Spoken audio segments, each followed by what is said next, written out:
The power of my soul, thought Lin Feng. For Lin Feng, the soul was an abstract concept, it was unfathomable. The power of my soul, thought Lin Feng. For Lin Feng, the soul was an abstract concept, it was unfathomable.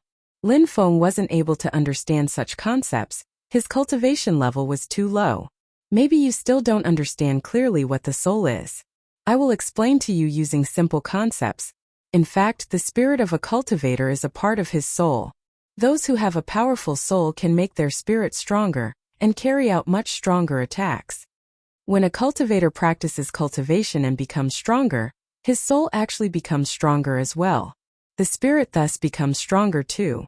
For example, a cultivator who has a sword spirit, when he is still weak, his sword spirit is of little use. It only enables him to understand sword skills slightly better than other people, but because his cultivation level is low, his soul is also weak and doesn't give him any particular sword ability. In such circumstances, the cultivator cannot be called a sword master. A strong and authentic sword master doesn't need a sword. His spirit is his sword. Besides, they can use the sword within their spirit as they wish. The more they use it, the more they understand the mysteries of the sword, and it becomes faster and faster. The strong cultivator knew that he didn't have much time left, so he was explaining things clearly to Lin Feng to help him understand various aspects of cultivation. There are some people who have a dual spirit. Those people are considered as geniuses by many people, but in fact, if their two spirits are ordinary ones, it is not of much use, it's not really incredible. Such people are even weaker than someone who has only one extremely strong spirit. However, those who have a dual spirit are usually regarded as geniuses because they have been granted a powerful soul. Their soul must be very strong to host dual spirits, stronger than that of other people. The strength of their dual spirits also increases their power of understanding. It is also easier for them to solve unfathomable problems. There are also an endless amount of other advantages. In short, you have to understand that the soul is what shapes your future. Someone with a powerful soul can easily kill people at the same cultivation level as them. For instance, I gave a skill to the members of the Z government, Purple Annihilation. That skill uses the power of their soul to control the spirit, enabling them to control and shape the chi itself. Such an attack is very difficult to block. So that's how it is. The Purple Annihilation skill used the strength of their soul. Ziying was actually not very strong, but he had broken through to the 9th Ling Chi layer, which was only one layer higher than Lin Feng. If Ziying could do it, Lin Feng could use it too. After all, the strong cultivator said that he had seen Lin Feng's soul was extremely strong. He had also said that Lin Feng was much stronger than other people of the same cultivation level as him. At that moment, the image in Lin Feng's mind flickered. It seemed to weaken, but in a flash returned to normal. "It seems like I don't have much time left," said the strong cultivator, whose voice sounded disappointed. He immediately said to Lin Feng, "I don't have much more to say. You should remember that a strong and powerful soul is what increases your cultivation speed. It can allow you to perfectly control your abilities and spirit. Besides, it can help you control external forces during a battle. Besides, a powerful soul can help you gain control over powerful weapons and profound pills." The strong cultivator had told Lin Feng about the numerous benefits, which made Lin Feng a bit nervous. These were all the great things extremely strong cultivators could do. "Please accept something from me. I would like to offer you some of my memories. I divided these memories into 3 parts. This makes them easier to understand. The first part is composed of the great things I achieved as well as the martial skills and agility techniques which I found to be useful. I don't want them to die out with me, so I give them to you. At least, nobody will be able to say that I led a greedy life. The second part of my memories is about energy, pills and weapons. They are all for you as well.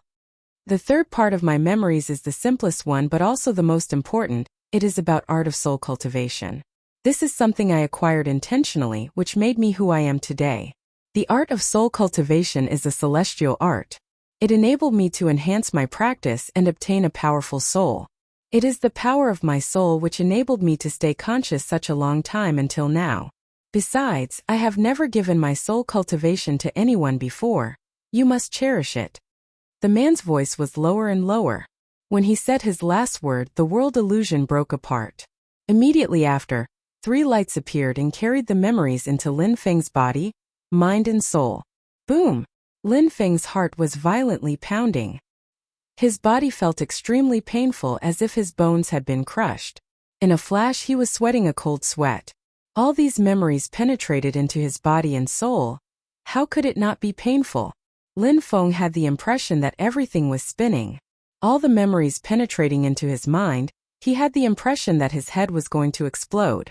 Even though that strong cultivator had just transmitted 3 separate groups of memories into Lin Feng's mind, they were extremely powerful and contained a lot of information. Lin Feng had the impression his head was going to explode. Immediately after that, just like Duan Xinyi, he fainted and collapsed. They were both lying down on the ground, unaware of the time passing. Outside of the forbidden area, the crowd was patiently waiting. A day had already passed since Meng Qing had annihilated the Z government. Meng Qing was always standing in front of the door of the forbidden area. Her clothes were snowy white and fluttering in the wind, but her body remained motionless, just like the goddess of ice. None of those who were wearing bronze masks had moved either. They were calmly sitting cross-legged at the front of the crowd. The crowd hadn't left. Some of them wanted to leave, but they didn't dare. They had mixed feelings and didn't really know why they were staying. Was it out of fear or out of curiosity? The entire crowd was calmly looking at the unmoving silhouette, which looked like a beautiful statue. They had also become very curious and wanted to know more about Lin Feng. They wanted to know who he really was. They also wanted to know more about Meng Qing. A layer of ice was covering Meng Qing's body. It was extremely cold. It seemed like that ice wanted to expand and freeze everything, but that Meng Qing was controlling it, so it didn't. That ice had the form of a white fog. Only a little bit of that fog was enough to freeze an entire person.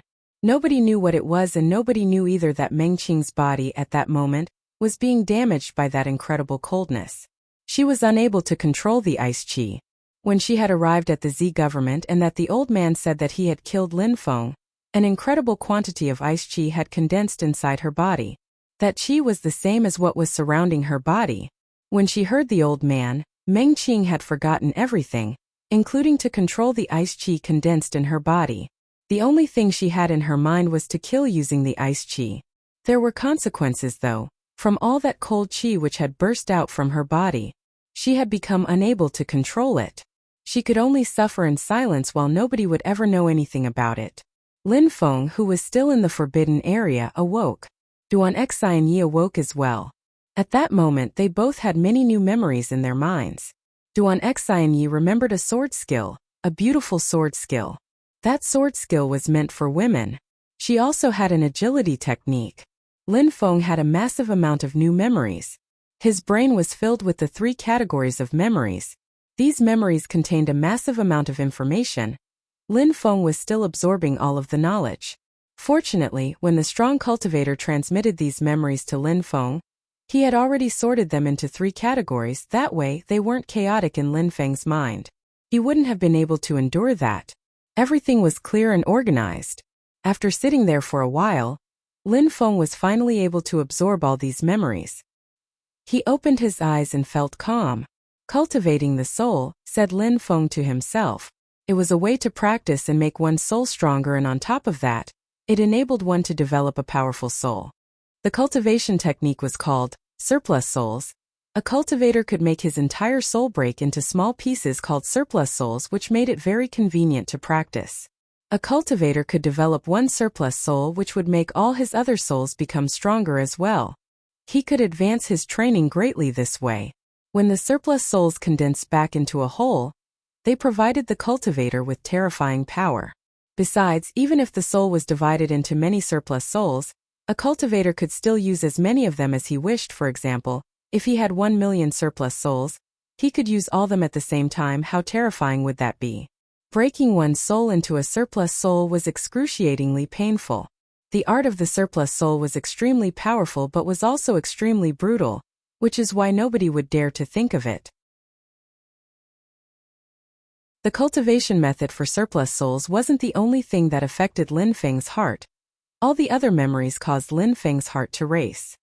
The cultivation method for surplus souls wasn't the only thing that affected Lin Feng's heart. All the other memories caused Lin Feng's heart to race. He possessed all the memories of the strong cultivator and knew how strong this person was. Zun Qi layer. He was above the Tian Qi layer. With one fist he could crush a mountain. One sword could carve out a river or a lake. Lin Feng could finally understand the possibilities granted by the different cultivation levels. The Xian-Qi layer, like the Ling-Qi layer, was divided into 9 layers. After the Xian-Qi layer, there was the Tian-Qi layer. After the Tian-Qi layer, there was the Zun-Qi layer. The cultivators of the Zun-Qi layer were seniors within the cultivation world. Lin Feng could barely defeat a cultivator of the Xian-Qi layer. It was already very difficult. Lin Feng couldn't imagine how far he was from the Zun-Qi layer. Lin Feng turned around and looked at the breathless corpse. He sighed. A cultivator of the Zun-Qi layer was in front of him, a little cultivator of the Ling-Qi layer. Lin Feng was still a nobody. A cultivator of the Zun-Qi layer could kill him by breathing on him. Cultivators of the Xian-Qi layer, in Shuiyu and Mou, were already considered as very strong cultivators. Concerning the Tian-Qi layer, Lin Feng had never heard anything about it. He didn't even know if there were cultivators of the Tian-Qi layer within Shuiyu or Mou. As far as cultivators of the Zun-Qi layer were concerned, Lin Feng was certain that such a cultivator could destroy an entire country with a wave of their hand. Shuiyu certainly didn't have such cultivators. Cultivators of the Zun-Qi layer could extract the strength from their blood and transmit it to their offspring. They were able to create blood spirits and pass them on to their descendants. Everybody knew how incredibly strong blood spirits were. Besides, at that moment, Lin Feng had seen one of the legendary cultivators and had received an incredible amount of knowledge from him. He had received his legendary memories, the memories of a godlike cultivator. That huge snake was surprisingly a Zun-level dragon. Lin Feng was looking at the dragon. If it had been out in the world, it could have annihilated an entire country with one breath. Its blood had turned into a lake which never lost its strength over hundreds of years. Besides, the blood kept its vitality and could penetrate into bodies, granting people the strength of a blood spirit. Unfortunately, the purple lake had been completely absorbed by Lin Feng. Ancestor, I have received your legacy and inherited your memories. Ancestor, you are now my teacher. Lin Feng looked at the remains of the strong cultivator and suddenly knelt down in front. Lin Feng's heart was filled with respect and adoration. He performed the kowtow, which sealed teacher and student. He had separated his memories into 3 parts and transmitted them to Lin Feng. He deserved Lin Feng's obedience and respect. If the strong cultivator had still been alive, Lin Feng would have wanted him as his teacher. Lin Feng could have returned to Shuiyu as a hero with such a profound teacher. When Duan Xinyi saw Lin Feng, she came next to him and started to respectfully kowtow in front of the statue as well. The strong cultivator had also transmitted thoughts to her. Extremely powerful sword skills and powerful agility techniques. He had also become her teacher. Ancestor, the first part of the memories you transmitted to me, I will always remember them. If someday I have the opportunity to meet some of your old friends, I will tell them about what happened to you, said Lin Feng. The first part of the memories from the strong cultivator contained his entire life, and Lin Feng could also remember the strong cultivator's friends. Even though these memories were a few hundred years old, cultivators of the Zun-Qi layer could remain alive for a long time. Not dying for a few hundred years was a normal thing for them. Besides, the strong cultivator's old friend had entered a deep and mysterious dimension. Lin Feng didn't clearly understand what kind of dimension it was though. Lin Feng stood up and sighed. Even though the cultivator of the Zun-Qi layer was extremely strong, he had, all these years, never forgotten about love. He only wanted to see couples in love with each other because he was himself a very romantic person. Lin Feng, when are we leaving? Asked Duan Xinyi in a low voice. They couldn't stay indefinitely in the forbidden area. They would get bored to death. Lin Feng looked pensive. The people of the Z government were waiting for him outside. If he went out, they would immediately ambush him. He still was not confident in winning against a cultivator of the Xian-Qi layer. Cultivators of the Xian-Qi layer can use pure qi. That would be too dangerous for me. My strength against his pure qi, it's too difficult to win, thought Lin Feng, but he still had faith in his ability. He had managed to make a cross-shaped wound on the old man's chest. He had almost killed him. At that moment, Lin Feng had absorbed the strength of the purple blood lake. It had penetrated into his flesh and bones. His snake spirit had completely absorbed the purple lake and had become much stronger. It had enabled him to obtain a new purple spirit. Lin Feng was also convinced that even though he couldn't kill the old man, who had broken through to the Xianqi lair. He definitely had the strength to engage in a battle against him. He just didn't know whether he would be the victor. Xinyi, let's go and see if we can leave, said Lin Feng. She was, of course, not going to have any objections, so she just nodded. Let's go. Lin Feng said that and immediately headed back. It was getting darker and darker and the path was growing narrow. A short time after, they arrived in front of the entrance of the forbidden area. You stay behind me, I will check first, said Lin Feng as he moved forwards. He put his hand on the door of the forbidden area. Boom! The door of the forbidden area slowly opened itself. People who were inside the forbidden area just had to touch the door once to open it. Lin Feng was a bit nervous as he had unintentionally opened the door. He released some of his qi. He groaned and in his hand appeared an extremely sharp sword. The door of the forbidden area was slowly opening itself. The atmosphere was suddenly extremely cold. The coldness was piercing to the bones. How cold? Why is it so cold? The old man wouldn't have been able to release such an incredibly cold qi. But when Lin Feng realized what was happening outside, he was stupefied. The energy around his body also vanished without trace. The door of the forbidden area had finally entirely opened itself. A beautiful face was in front of him.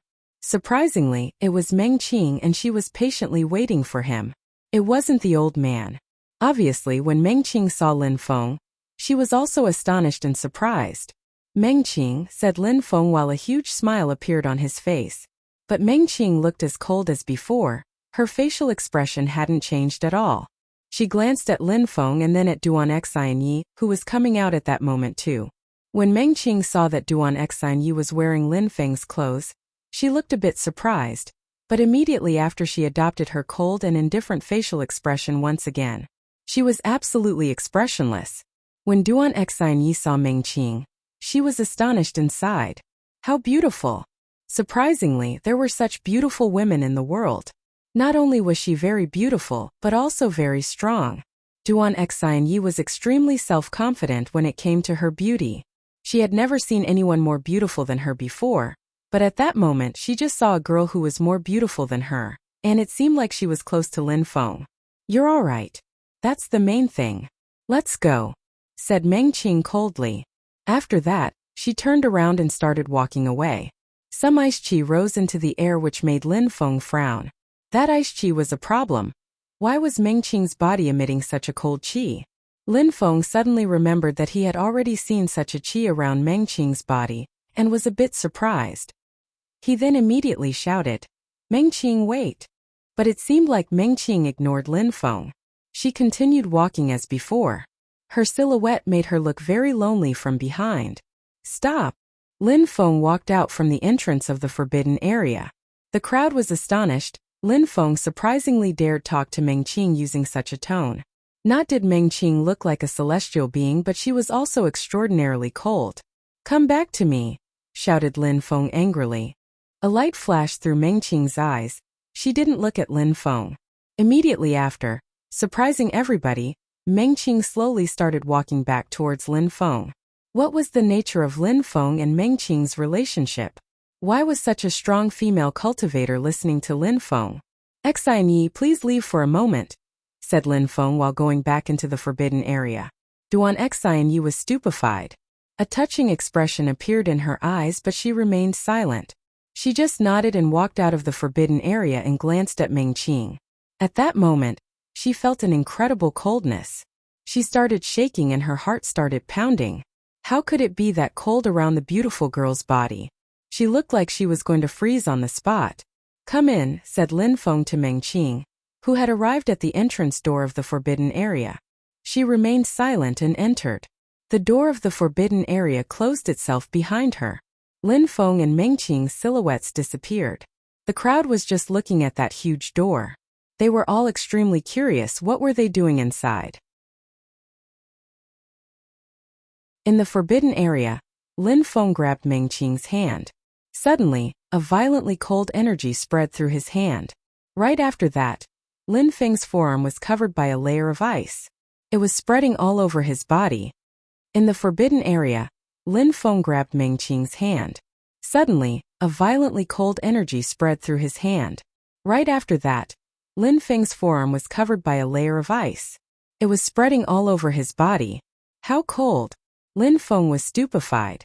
At that moment, Meng Qing's body was extremely cold. Even with his cultivation level, Lin Feng had the impression that he was going to freeze on the spot. He turned around and looked at Meng Qing. He still sounded angry and said, "What's wrong with you?" "Nothing," said Meng Qing while slightly shaking her head. She was surprised. "I'm not only talking about the fact that you came to look for me with a layer of ice damaging your body, but also when you just walked away. Why did you walk away?" Lin Feng looked unhappy and he knew how powerful that ice was. Last time, he had already seen Meng Qing's pain. That time the ice wasn't any weaker.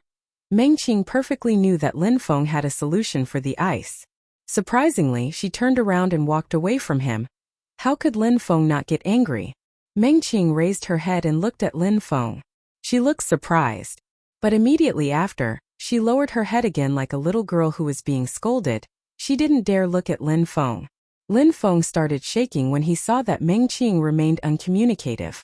He felt like he had to say something. "I will help you take away that ice chi." While speaking, Lin Feng's body shook and a dragon chant spread through the atmosphere. It made the entire atmosphere vibrate. Lin Feng's snake spirit appeared. It had 6 heads and was huge and majestic. Its eyes were looking directly at Meng Qing.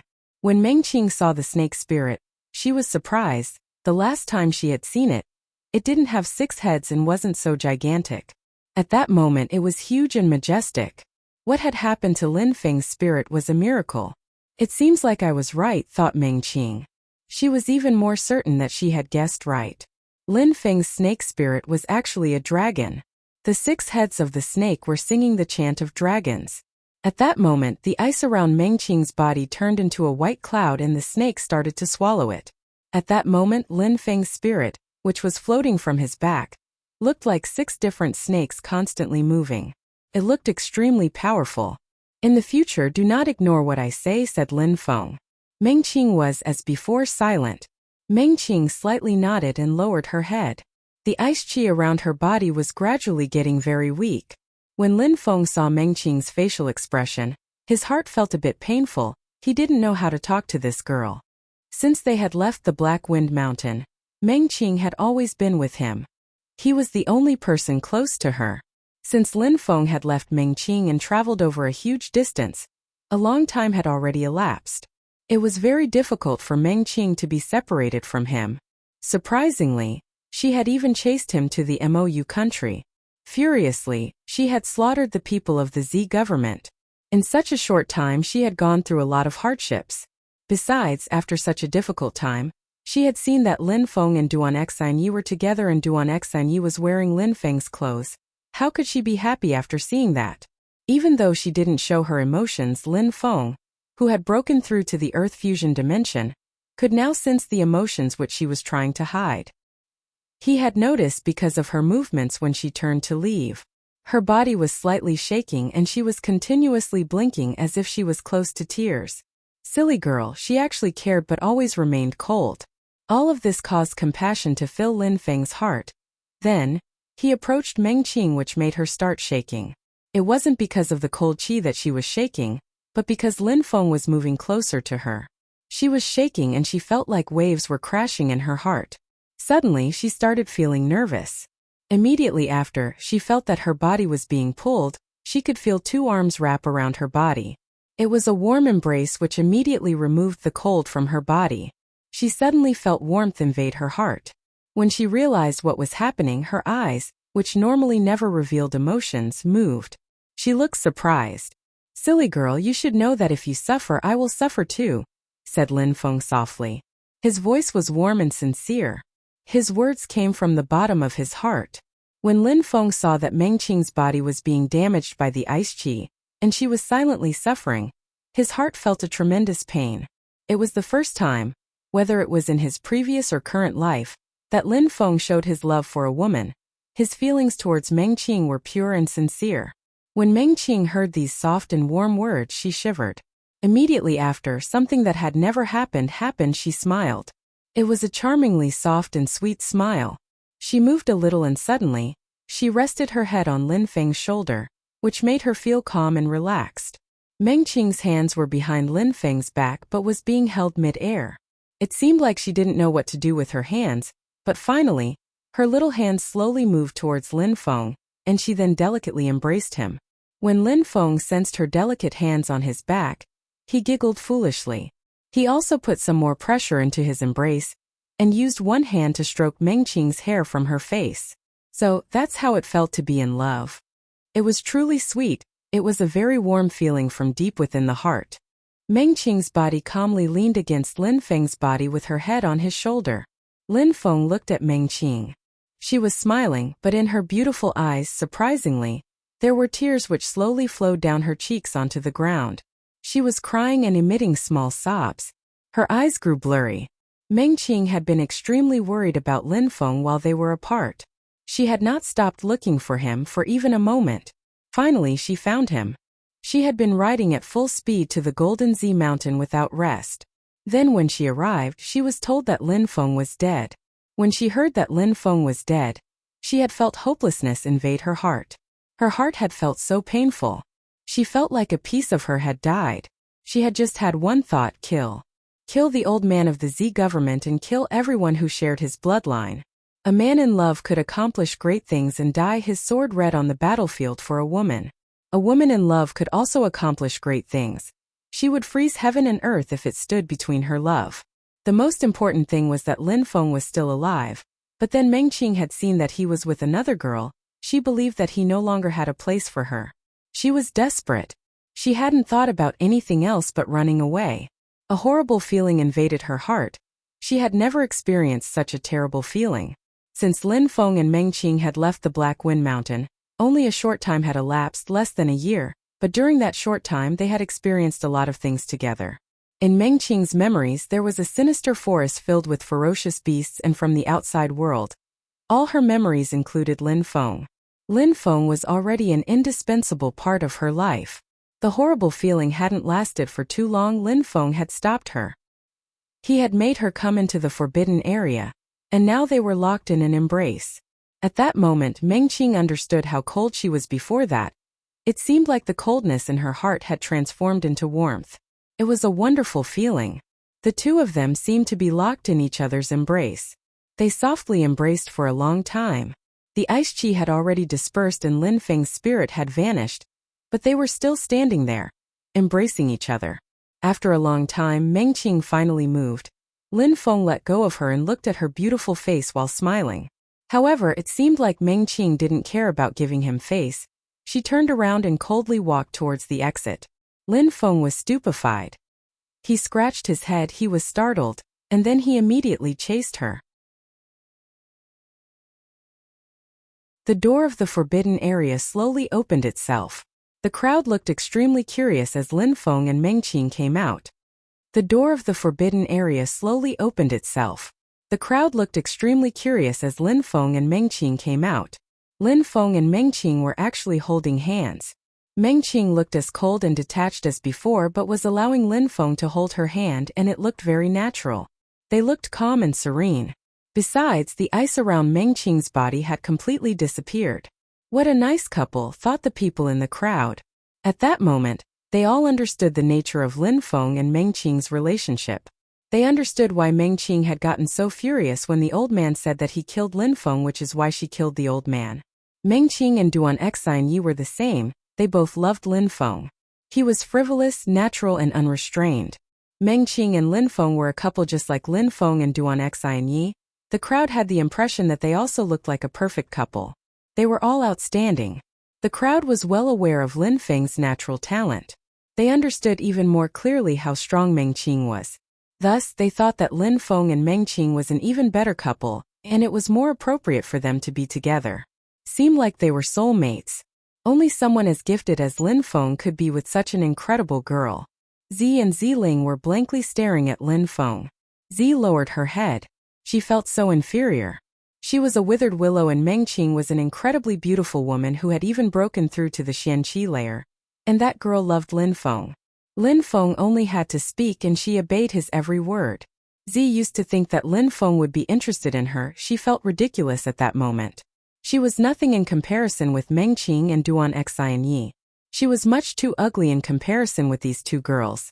I would have never thought that Lin Feng was this powerful. Not only is he powerful with incredible natural talent, but two beautiful girls like him, whispered Ziling. She envied these people. However, when Duan Xinyi saw them holding hands, bitter feelings invaded her heart. That was the first time that she was competing with another woman. She would have never thought that such a thing could even happen. Nonetheless, she had no choice but to face the facts. Meng Qing was a pure woman. Besides, she was extremely beautiful. Such a girl was rare. Meng Qing also liked Lin Feng, and on top of that, Lin Feng was also interested in her. When Lin Feng saw Duan Xinyi, he smiled wryly. He felt lost. In his previous life, Lin Feng was always single. In this world, there were so many outstanding girls who were interested in him. Prepare 2 horses for me, said Lin Feng, sounding cold and detached. Immediately, someone obeyed his order and prepared 2 Qixia horses. Get on a horse, we should go back, said Lin Feng to Duan Xinyi. She slightly nodded. She had been away for such a long time. The imperial family was probably worried about her. When Duan Xinyi arrived next to her horse, she immediately jumped onto its back. Even though she was a delicate woman, she was trained in riding. Meng Qing, let's get on a horse too, said Lin Feng to Meng Qing, who slightly nodded. She jumped up in the air and landed on the other horse. When she landed, Lin Feng jumped up as well and landed on Meng Qing's horse right behind her. He put his arms around her waist and grabbed the reins. Meng Qing shivered. This guy. Let's go, said Lin Feng while urging the horse. The horses neighed and they left at full speed. Because the horse was galloping at full speed, Meng Qing's body was inclining backwards and leaning against Lin Feng's chest. 2 people on one horse were galloping through the mountains. Protect the princess, said Lin Feng to the celestial sword unit as an order. She was immediately surrounded by guards. Princess, the crowd was looking at the people gradually leaving. They felt like they were suffocating. That Duan Xinyi was surprisingly a real princess, the princess of Shuiyu. Who was Lin Feng? Surprisingly, the Qixia troops listened to him, and then the princess and Meng Qing liked him. On an ancient road, the Qixia horses were galloping at full speed and a cloud of dust was surrounding them. On a horse, there were 2 silhouettes pressed tightly together. There was a beautiful girl who looked like a celestial being, and the other was a handsome young man who looked frivolous. Their hair fluttered in the wind as they rode. Fine horses, beautiful people, a vast ancient road, a young man and woman. The scene looked picturesque, just like a painting. Meng Qing was calmly leaning against Lin Feng's chest. They weren't speaking. They were just enjoying the tranquility and serenity of the moment. Truly felt like a dream. Even if the ancient had no end, it would be wonderful to stay like this. As Lin Feng approached the Duanren border, he was using his earth fusion and his senses were sharp and acute. He could feel that someone was hiding in the mountains and staring at him. He slowly stopped the horse, looked towards the Duanren border and shouted, Lin Feng, under the Celestial Sword Qixia Battalion. The Duanren border was completely silent. There no voice or sound. The entire mountain range was drowned in absolute silence, but Lin Feng knew that the situation was dangerous. Qixia troops moved towards the Duanren border, shouted Lin Feng. Lin Feng didn't know who was in Duanren border. Immediately after, the Qixia troops galloped forwards. A short moment after, Lin Feng frowned. He heard some whistling sounds in the air and then saw many arrows flying through the air, moving straight towards him. He raised his hand, sword light spread in the air and the arrows which were moving towards him all broke. The Qixia horse was moving forwards again.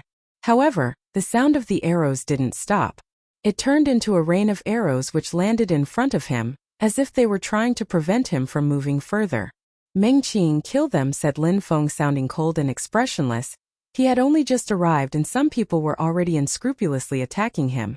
They wanted to kill him. That wasn't an illusion. When Lin Feng finished talking, he jumped into the air. His body was floating in the sky above the valley as he rushed towards the cliffs. Meng Qing also jumped up in the air and like a celestial being, she moved towards the Duanren border as well. In a flash, Lin Feng arrived on a gigantic stone. There were some troops continuing to shoot arrows, but the moment when they saw Lin Feng, their hands paused for a second and they stopped firing arrows. As expected, these are Shuiyu soldiers. When Lin Feng saw the armor the enemies were wearing, a cold and indifferent expression appeared on his face. Meng Qing had already told Lin Feng about the battle. Many people had been injured and had died, but finally, because they were in Shuiyu and cut off from reinforcements, the MOU troops retreated. The Duanren border had remained under the control of Shuiyu. At that moment, these soldiers were shooting at Lin Feng since he had arrived in the Duanren border. They wanted to kill him. "Who are you? Whose orders do you obey?" asked Lin Feng coldly and detached. Cold chi was surrounding his body. The soldier remained silent and released an arrow straight towards Lin Feng. "Die," said Lin Feng coldly. He raised his hand and a cold brilliance illuminated the atmosphere and pierced the soldier. The soldier was astonished and slowly fell dead onto the ground. After killing that soldier, Lin Feng continued. He used the earth fusion and could see every single person who was hiding in the mountains. None of them could escape from his senses. At that moment, Lin Feng had appeared in front of another soldier of Shuiyu and asked, "Whose orders are you obeying?" The soldier remained silent. "Die," said Lin Feng heartlessly. He raised his hand again. In a flash, another one had been killed by Lin Feng. Lin Feng didn't care for their silence. The Duanren border was huge. There would probably be one person who would speak. Lin Feng didn't stop moving. The Duanren border was turning into a river of blood. Lin Feng wasn't the only one massacring people at that moment. Meng Qing was doing the same. If Lin Feng told her to kill, she killed. Lin Feng forgot that he was in a territory of the Shuiyu country.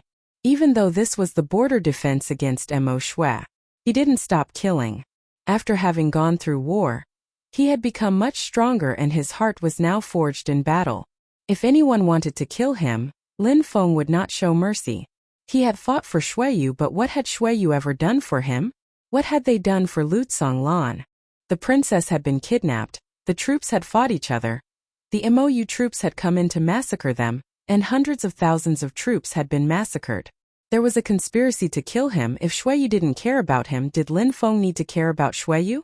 Lin Feng was an extraordinary person, and he felt no sense of belonging towards the Shuiyu country.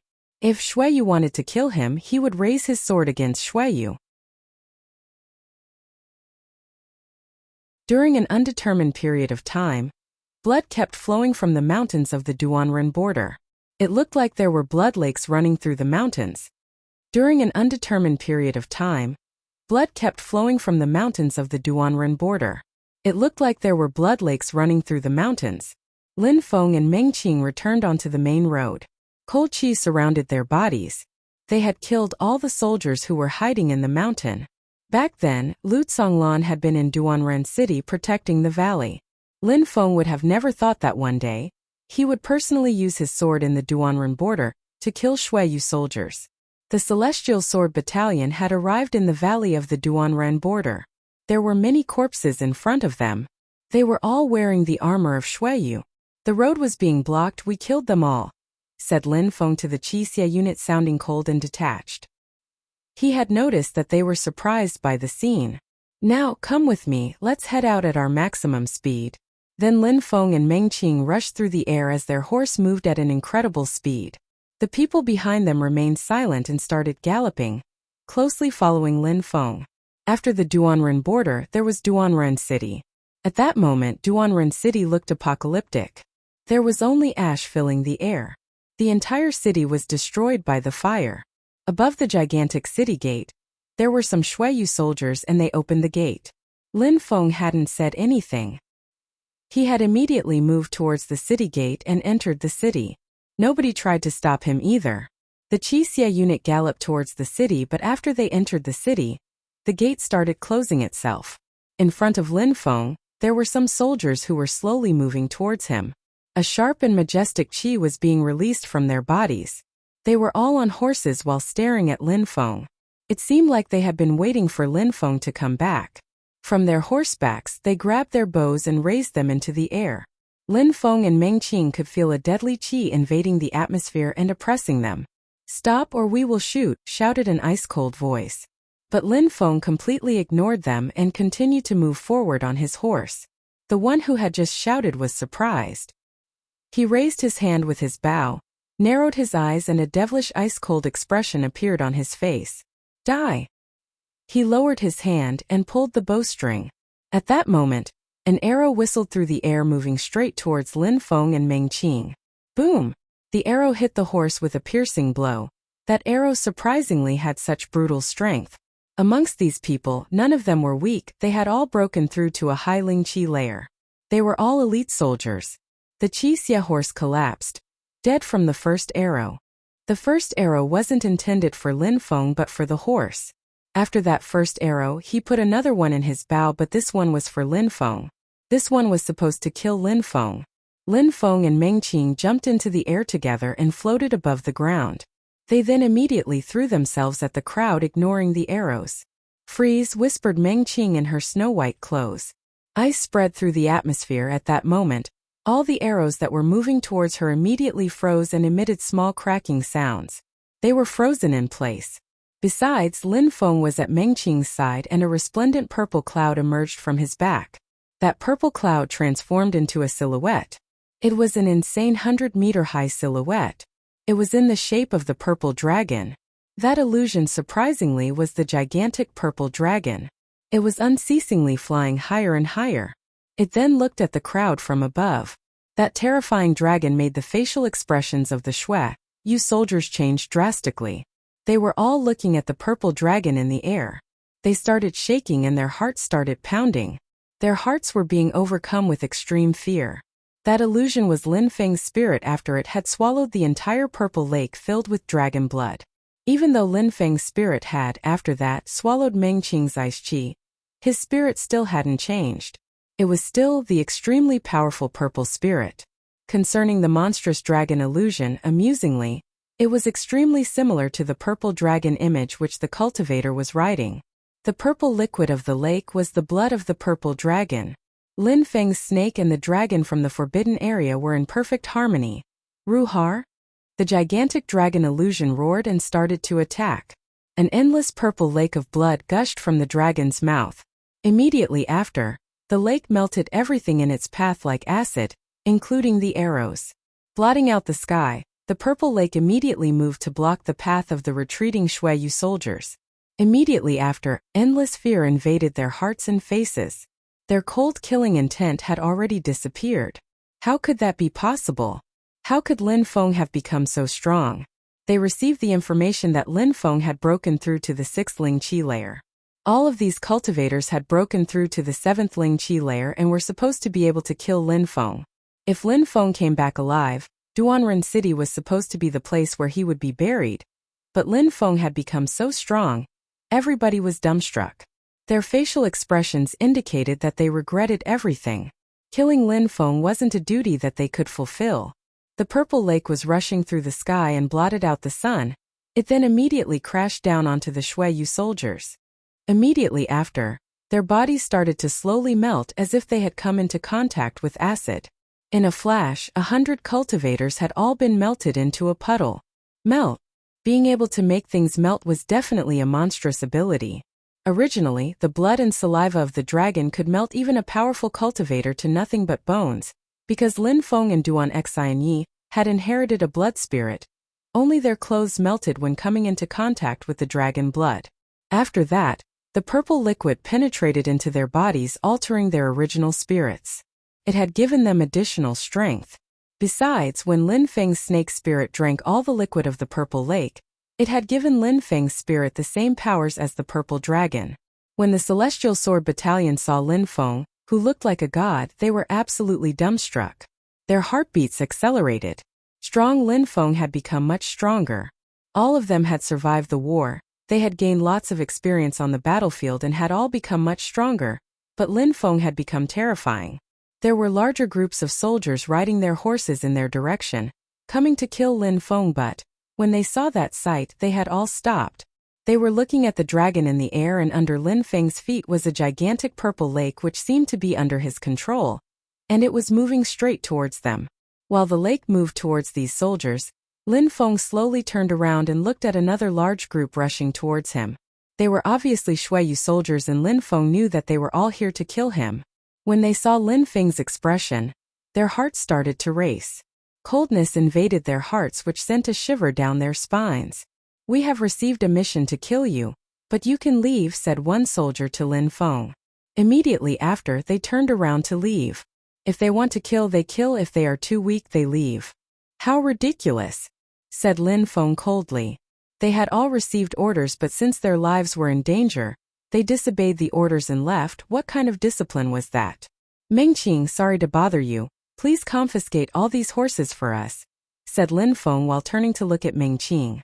Their horse was killed by an arrow. It was a bit inconvenient for him to attack because he always melted the people and their horses at the same time. All right, said Mengqing while nodding. She moved in the air and released some ice chi, making the hearts of these Shuai soldiers pound. How cold! Apart from Lin Feng, there was another strong cultivator, a cultivator of the Xianqi layer. In other words, even if Lin Feng wasn't this strong, they would all still die. Wanting to kill Lin Feng under such circumstances sounded like a joke. They were all terrified. They had received orders and had to bear the consequences of their actions. Ice.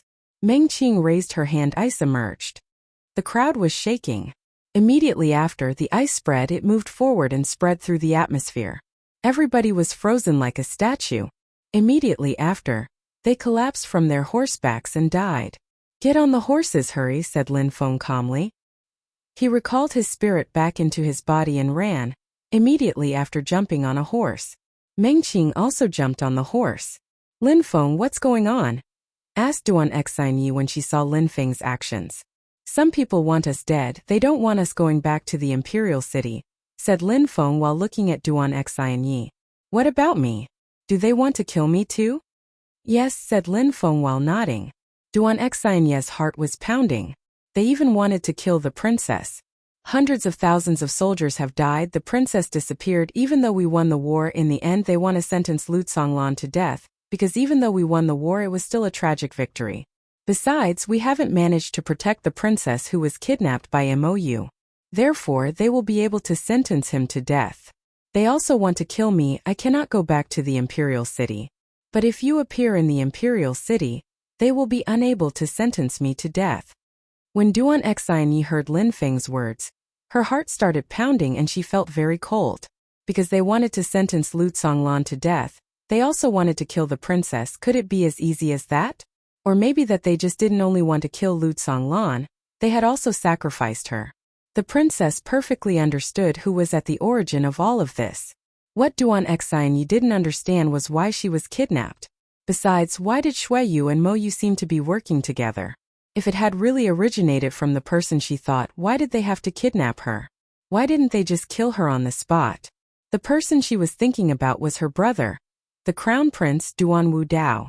He was extremely aggressive, brutal and obeyed no principles and lived with no morals. Duan Wuya, the second prince, and her were very close, but she wasn't close to the crown prince at all. Therefore, because she had disobeyed Duan Wu Dao, she had to die. Outside of the imperial city, the scene looked like a seething cauldron of hatred. It was just as lively and crowded inside as before. At that moment, many people were moving towards the gate which separated the exterior and the interior of the imperial city. Outside of the imperial city, the scene looked like a seething cauldron of hatred. It was just as lively and crowded inside as before. At that moment, many people were moving towards the gate which separated the exterior and the interior of the imperial city. At that moment, outside of the imperial city, behind the moat surrounding the city, a thick and dense deadly qi filled the atmosphere and enveloped the entire area. The people and horses behind the river were all wearing the same armor. All the horses were Qixia horses. They were surrounding the imperial city. At that moment, the troops had surprisingly encircled the imperial city. There were several tens of thousands of soldiers. As far as the eyes could see, there were soldiers. It was a vast and boundless sea of soldiers who were all releasing an extremely strong qi. A group of people was approaching the imperial city and saw this army of soldiers. All sorts of comments were spreading through the crowd. They are Qixia troops. I wouldn't have thought that the strong armored cavalry would encircle the city, but when facing the imperial city of billions, a few tens of thousands is nothing. It's a mere joke.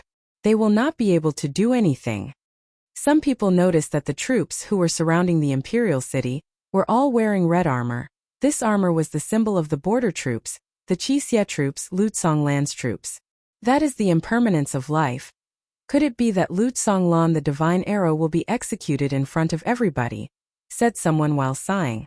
The fact that the Shuiyu country wanted to kill Lützong wasn't a secret anymore. It was said that Lützong Lan hadn't been able to protect the country against the army of Mou, and that he also had a bad influence, creating chaos amongst the troops. It was also said that he had wanted to prevent Duan Tianlang's troops from engaging the enemy, and thus gave an opportunity for Mou to strike and kill hundreds of thousands of troops. Besides, the princess had been kidnapped by Mou and nobody knew if she was dead or alive.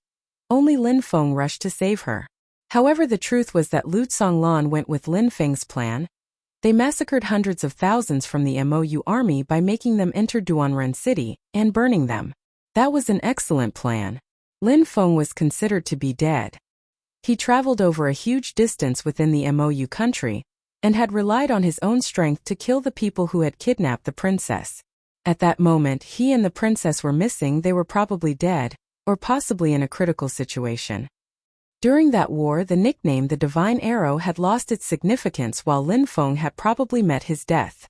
What a pity, he was a strong and powerful young man. He was probably already dead at that moment. The crowd looked at the sky. The sunlight was dazzling to the eyes. There were a few more hours to wait before Lützong Lan's execution. At that moment, the imperial city gate was firmly closed. Nobody could enter the city, and they were all there because they wanted to witness Lützong Lan's execution. At that moment, the troops got agitated. Immediately after, the crowd saw them jump onto their horsebacks and grab the bows from their backs. It's an armed rebellion. For Lützong Lan's sake, the Qixia troops surprisingly want to attack the imperial city. The crowd was astonished. Such a small number of troops wanted to attack the imperial city. They would certainly die if those troops attacked. The guards of the imperial city wouldn't just watch without reacting. A few tens of thousands of soldiers attacking, that was just suicide, nothing more. It would lead to nothing good. As expected, a high-ranking soldier saw these troops move and laughed coldly. That high-ranking soldier was called Meng Gufeng. He was an officer and had an illustrious reputation. He perfectly understood what he had to do when facing a rebellion. He could easily dispose of them. Besides, he would be able to let his son distinguish himself in action and settle this problem himself. On Meng Gufeng's side, there was a young man. That young man was wearing armor. He looked majestic and domineering. He was extraordinarily handsome. If Lin Feng had been there, he would certainly have recognized him. Meng Chong, the one whose cultivation had been crippled by Lin Feng in the past. He was Meng Gufeng's son. Meng Chong, I will let you give the order. What do you think? Meng Gufeng was smiling, which made Meng Chong happy. Meng Gufeng was enabling his son to distinguish himself in action, which would allow him to move up in rank much quicker. He could only be happy about this. All right, said Meng Chong while smiling. He then moved to the edge, still standing above the imperial city gate, and raised his hand. An incredible number of Shuiyu guards raised their bows ready to shoot at the army outside. While standing there, Meng Chong felt powerful. He could decide everything and could even wipe out a small army with a single command. Lin Feng, what a pity that you are already dead. Otherwise I would order you to be killed. Meng Chong felt pride once again invade his heart. He felt truly powerful. Lin Feng had crippled his cultivation and humiliated him, but at that moment, he had all the power. Meng Chong could order him to be killed. He couldn't practice cultivation anymore, but it didn't matter. He just had to raise his hand and let the army fight for him. Deadly chi spread above the gate of the imperial city. The soldiers outside the city gate felt resigned to meet their end here. They clearly understood that, if they fought, they would die here. This battle is for nothing else but justice, shouted Ren Qingquang, standing at the front of the troops while looking up at the people above the city gate.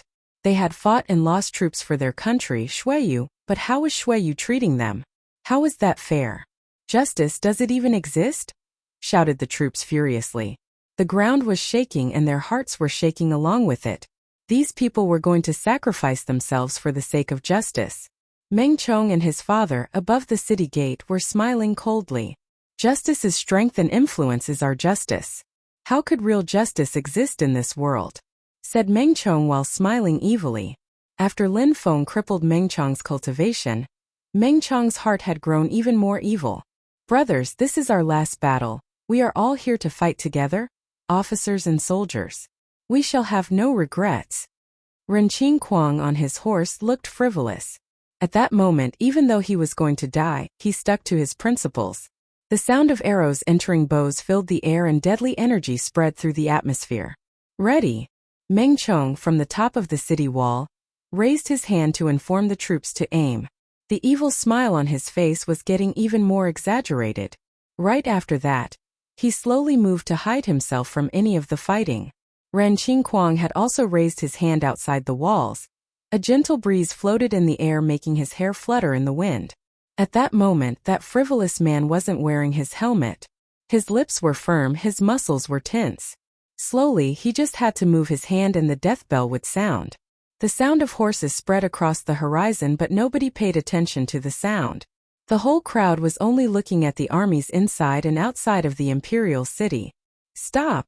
Ren Qingquang lowered his hand. The troops were ready to fire their bows at any time. The sound of galloping horses filled the air and the ground started to shake. The sound spread like waves across the armies. They were galloping at full speed towards the city. The sound led to everybody stopping what they were doing. "Stop, officer, it's me!" shouted Lin Feng. It looked like his horse was flying through the air.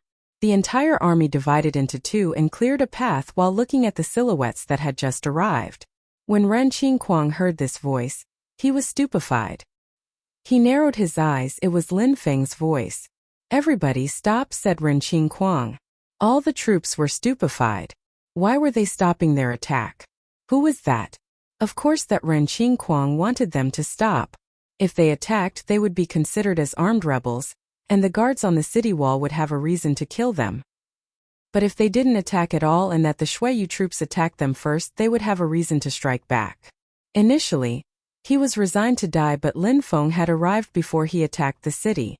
Lin Feng was thought to be dead, and Lu Tsonglan was a criminal. Only Lin Feng could make the situation change at that moment. Ren Qingquang turned around, looked at Lin Feng and the others in the distance, and smiled. His heart was beating very fast. Lin Feng. When the troops heard Ren Qingquang's words, they were all stupefied. The Shuiyu country had played a decisive role in making Lin Feng into a hero. Lin Feng was a true hero in their hearts. Lin Feng had obtained a lieutenant status with the Celestial Sword Battalion for killing the blackguards of Mou. With his strength, he had managed to change the tide of the war. At that moment, Lin Feng was appearing again. Lin Feng. On the city wall, Meng Chong also saw that silhouette. He suddenly looked hideous and evil. The sound of the galloping horses was approaching. On the top of the city gate, the troops didn't shoot their arrows and slowly put their bows down while looking at the silhouettes who were arriving. The sound of the galloping horses was approaching. On the top of the city gate, the troops didn't shoot their arrows and slowly put their bows down while looking at the silhouettes who were arriving. Ren Qingquang shouted Lin Feng. He then jumped off the horse and glanced at the troops. "Everybody don't attack," said Lin Feng. He obviously understood that if they attacked, there would be no way back. If they attacked the imperial city, they would be considered as rebels and would inevitably be executed. Those who worked behind the curtains didn't care about the lives of all these soldiers. All they cared about were their own personal interests. Lin Feng quickly. "Lu Tsonglan doesn't have much time left," said Ren Qingquang, looking anxious. Lin Feng slightly nodded. He had precisely hurried because of that reason. He had been galloping all night, rushing over to the imperial city. He knew that he couldn't afford to be slow. Lin Feng looked at the people on the top of the city wall and shouted, "Lin Feng is returning to the imperial city. Open the gate." Lin Feng knew how Shuiyu wanted to dispose of him. On the one hand, they wanted to kill him, but on the other hand, they needed him to die at the border without witnesses. At that moment, at the very periphery of the imperial city, the whole crowd was watching the scene unfold. If they killed him, they would be forced to show their real intentions. As expected, when the troops heard Lin Feng's name, they were all startled. They slowly lowered their bows, which made Meng Chong furious. An ice-cold expression appeared on his face. He was fixedly staring at Lin Feng. "Lin Feng," whispered Meng Chong. He then said with a cold tone, "Lin Feng was kidnapped by Mou. If he was here today, it is probably because he has become a rebel and is now working with them. He cannot enter the imperial city. Besides, there are these rebels as well. Surprisingly, they dare to surround the imperial city. getting ready to attack us with their arrows. We must kill them, get ready to attack. Huh. Lin Feng frowned. Attack? Rebels? How shameless. Lin Feng wasn't the only one who was surprised. The troops on the top of the city gate were also surprised, including Mengu Feng, but orders had to be obeyed. Thus the troops raised their bows again, getting ready to fire. Would you dare? At that moment, Duan Xinyi was also beside Lin Feng on a horse. The crowd was astonished. It was the princess, Her Highness. Meng Chong was also astonished, his lips were shaking. Meng Chong used to hope he could marry the princess someday, but then Lin Feng crippled his cultivation. He had become a piece of trash and would never be able to marry Duan Xinyi. Besides, he understood why the troops outside the city gate wanted to fight. When he thought about that, a hideous expression appeared on his face. Fire! Shouted Meng Chong while waving his hand. He looked extremely cruel. When Meng Chong finished talking, Mengu Feng, who was behind Meng Chong, went pale. Don't shoot! Shouted Mengu Feng furiously. Even though he wanted to kill Princess Duan Xinyi and Lin Feng at that moment, they had already returned safely to the imperial city. They couldn't brazenly kill them anymore. That would cause a great deal of trouble. If Meng Chong killed Lin Feng and Duan Xinyi, that would have made some people of the imperial family happy and some others unhappy. Lin Feng wouldn't be too much of an issue, but the emperor's daughter? Who would bear the responsibility for killing her? These thoughts were logical and were common sense, but Meng Chong's heart was filled with hatred and jealousy, which is why he wanted to attack. A few arrows whistled through the air. Lin Feng's facial expression was ice cold. He jumped up in the air. His hand transformed into a sword and he immediately cut the arrows down. You want to kill the princess? How audacious! These rebels must die, said Lin Feng while smiling coldly. He immediately rushed towards the city gate at incredible speed. At the same time, Ren Qingquang and Meng Qing were also rushing towards the city gate. Lin Feng's hand pierced through the atmosphere. Immediately those who had shot their arrows were killed. They hadn't even had time to react. The soldiers who hadn't shot when they had heard Mengu Feng were shocked. Lin Feng and the others had easily landed on the gate tower. A moment ago, you're the one who gave the order to shoot. You wanted to kill the princess? Said Lin Feng in an ice-cold tone to Meng Chong. This guy again. When Meng Chong saw Lin Feng's facial expression, he started shaking. He had thought that if he saw Lin Feng again, he would prestigiously be able to order the troops to kill him, but at that moment, Lin Feng had easily appeared before him. One glance had been enough to destroy his enthusiasm. The only feeling left in his heart was dread. He was really scared of Lin Feng. The last time in the lovesick forest, Lin Feng had been merciless and crippled his cultivation, not letting him escape. He was slowly moving back. Lin Feng's eyes surprisingly sufficed to scare him into a retreat. Mengu Feng took a step forwards and looked at the young man in front of him. It was the first time that he met Lin Feng, but many people knew about Lin Feng. Mengu Feng obviously knew that Lin Feng had crippled his son's cultivation, making him a piece of trash. Meng Chong didn't do it on purpose. He didn't know that the princess was there. I will personally make him apologize to the princess. Mengu Feng was protecting his son. He hated Lin Feng. He needed to restore peace and remove himself from this event. Unintentionally? He didn't know? Lin Feng was smiling coldly. A moment ago, the princess was still shouting from her horse back. Everybody saw that with their own eyes, but Meng Chong still gave the order to shoot, attempting to murder the princess. Meng Chong must die. Meng Chong didn't see the princess. Mengu Feng's cheeks were burning.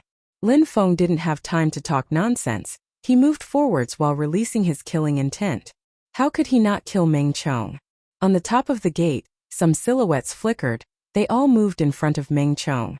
They only saw Lin Feng smile coldly, who then said, Meng Chong wants to kill the princess. He has been sentenced to death. Those who want to protect him are his accomplices and must die. I, Lin Feng, am the princess' personal guard. My job is to protect her. I will kill anyone who threatens her life, no matter who it is, said Lin Feng aggressively. He would kill anyone who attacked the princess, no matter what their status. The crowd clearly heard what Lin Feng had said. What a frivolous young man. Anyone who would threaten the princess would be killed. Try if you dare, said Mengu Feng, whose face turned pale. No matter what Meng Chong did, he was his son, was within his territory and his control. Lin Feng was only the princess' personal guard. How could he not get furious after being ignored? When I say that I will kill, I kill. No matter who is in my way, said Lin Feng, sounding extremely domineering. He then took a step and an insane purple hurricane emerged in the atmosphere. A silhouette flickered and moved straight towards Lin Feng to attack him. Lin Feng just raised his hand at an incredible speed, and his head had already pierced through that person's heart. The soldiers, when they saw that, started shaking in fear. Nobody dared to risk their lives in front of that purple hurricane. In a flash, purple tentacles appeared from the silhouette. Its deadly strength started to move forward. Everybody was pushed back, including Meng Feng. The purple cloud contained a corrosive power too. When people touched it, they felt like if they stayed in contact with it, they would melt. Lin Feng's silhouette flickered and rushed towards Meng Chong. Lin Feng was as fast as lightning, therefore, nobody had time to react. Lin Feng grabbed Meng Chong by the neck using only one hand, and then directly moved to the edge of the city gate. Meng Chong's body was hanging over the edge. Lin Feng just had to let go and Meng Chong would fall to his death. At that moment, Meng Chong's face looked deathly pale. There wasn't the slightest degree of color in his face, only fear. Lin Feng, don't you dare. Meng Feng had also turned deathly pale and furiously shouted these words, but he only saw that a smile had appeared on Lin Feng's face. Qixia troops, hear me, shouted Lin Feng. At that moment, the army outside in front of the gate of the imperial city all said in unison, Roger. Their voices spread through the atmosphere. At that moment, Lin Feng looked like a great commander, majestic and imposing. Everybody obeyed him. He could light the fire within the hearts of his soldiers. These soldiers were once again feeling full of vitality. Prepare your arrows, shouted Lin Feng. At that moment, all the troops out of the imperial city raised their bows. Both sides had their bows raised. Meng Chong gave the order to kill the princess. This is a capital offense. He must be killed, shouted Lin Feng furiously. At that moment, he let go of Meng Chong, whose body slowly fell from the top of the gate. This. Thousands of arrows pierced through the air. Meng Chong gave a horrible shriek and his life was put to an end. Suddenly, a red liquid started flowing down the city walls. All these arrows had pierced through his body, which pinned against the city wall. His corpse was hanging from the city walls by thousands of arrows. At that moment, everybody was speechless. How ruthless and powerful. That is how Lin Feng had gained such an illustrious reputation. It seemed like he was at the apex of his power. Meng Chong's body had been pinned onto the city wall by thousands of arrows. The crowd was dumbstruck. Meng Chong's body had been pinned onto the city wall by thousands of arrows. The crowd was dumbstruck. The ones above the city wall, even though they couldn't see it, could imagine what happened. They had all seen the cloud of arrows a moment before. Besides, the soldiers outside of the imperial city were punishing him because he had tried to kill the princess. The reason was absolutely valid, so nobody said anything. After all, Meng Chong had given the order to kill the princess. Everyone witnessed that. Meng Feng was shaking, his eyes were wide open, he was dumbstruck. Meng Chong, shouted Meng Feng extremely loudly. He then moved towards the edge of the gate and looked down. In a flash, his face turned red. That was his son. Pinned onto the city wall with so many arrows, his little boy. Arg Lin Feng, shouted Meng Feng furiously. He turned around and looked at Lin Feng with killing intent. You killed my son. Meng Feng sounded like he couldn't believe it and was fixedly staring at Lin Feng. Please open the gate, the princess and I are in a hurry, said Lin Feng, sounding indifferent. He looked particularly calm. Open the gate, said Meng Feng with a hideous grin on his face. He then said evilly, Lin Feng, you broke into the imperial city, killed my son in spite of my higher military rank, and have no respect for the hierarchy of Shuiyu. Huh. Lin Feng was surprised, but smiled coldly immediately after. Meng Feng was trying to accuse Lin Feng. What an old fox! Even though he was furious and enraged, he still remained sober-headed and declared Lin Feng's faults, which would make it much easier to attack Lin Feng after. Officer Meng. Meng Chong tried to kill the princess. Everybody saw it. He had to be killed for his own actions. Everybody thinks that what I did was the right thing to do. Besides, I will say it once more, officer. The princess and I have to handle important matters and are in a hurry, so open the gate and let us into the imperial city. Lin Feng's voice was filled with coldness. His words were sharp and poignant. Handle important matters? You think that you can save Lu Tsanglan? Said Meng Gufeng while staring at Lin Feng and smiling evilly. He then added 3 words. In your dreams. Boom! Meng Gufeng had just finished his sentence when an ice-cold deadly energy emerged from Lin Feng's body. Meng Gufeng was surprised and said, "What are you doing?" Lin Feng remained silent. His silhouette flickered and his hand turned into a sharp sword which pierced through the atmosphere. Meng Gufeng let out a horrible shriek. Meng Gufeng had tried to block Lin Feng's attack with his forearms. However, Lin Feng proceeded to cut off his arms with his attack. That attack astonished the crowd once again. Meng Gufeng's troops, a moment before, had wanted to attack Lin Feng, but Ren Qingquang and Meng Qing were there, preventing them from moving forward. They could only calmly watch the scene. Meng Chong wanted to kill the princess. I had to protect the princess and kill Meng Chong, which is why Meng Gufeng has a personal grudge with me. Besides, he continues to refuse the princess entry into the imperial city and doesn't respect the hierarchy of the Shuiyu country. I, Lin Feng, will kill anyone who represents a threat to the security of the princess. Lin Feng was standing there with his hair was fluttering in the wind.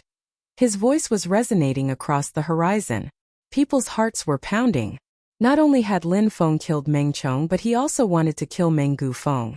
He would kill anyone in his way. When he finished talking, Lin Feng took a step and punched Meng Gufeng. Immediately after, Meng Gufeng's face turned deathly pale. Blood started gushing from his mouth, but he was still evilly staring at Lin Feng. Meng Gufeng had also broken through to the 8th Ling Qi layer just like Lin Feng, but Lin Feng knew about earth fusion, which made him much quicker. Meng Gufeng, a moment before, had been too negligent and his arms had been cut off. You are the only person responsible for the path you chose. There was an incredible sword energy which emerged from Lin Feng's hand and immediately penetrated into Meng Gufeng's body, and then crushed his vital organs. With a flip of his hand, Lin Feng sent Meng Gufeng flying over the edge of the city walls. The troops outside of the imperial city released their arrows which whistled through the air, and officer Meng Gufeng joined his son, pinned to the city wall lifeless. Lin Feng punished them both as criminals.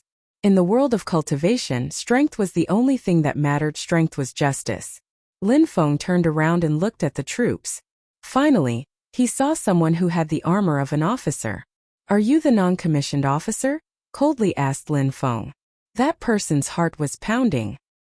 He had personally witnessed Meng Chong and Meng Gufeng's deaths. They had suffered a cruel fate. It was like the widespread rumors about the crown prince. Whoever dared to contradict him died.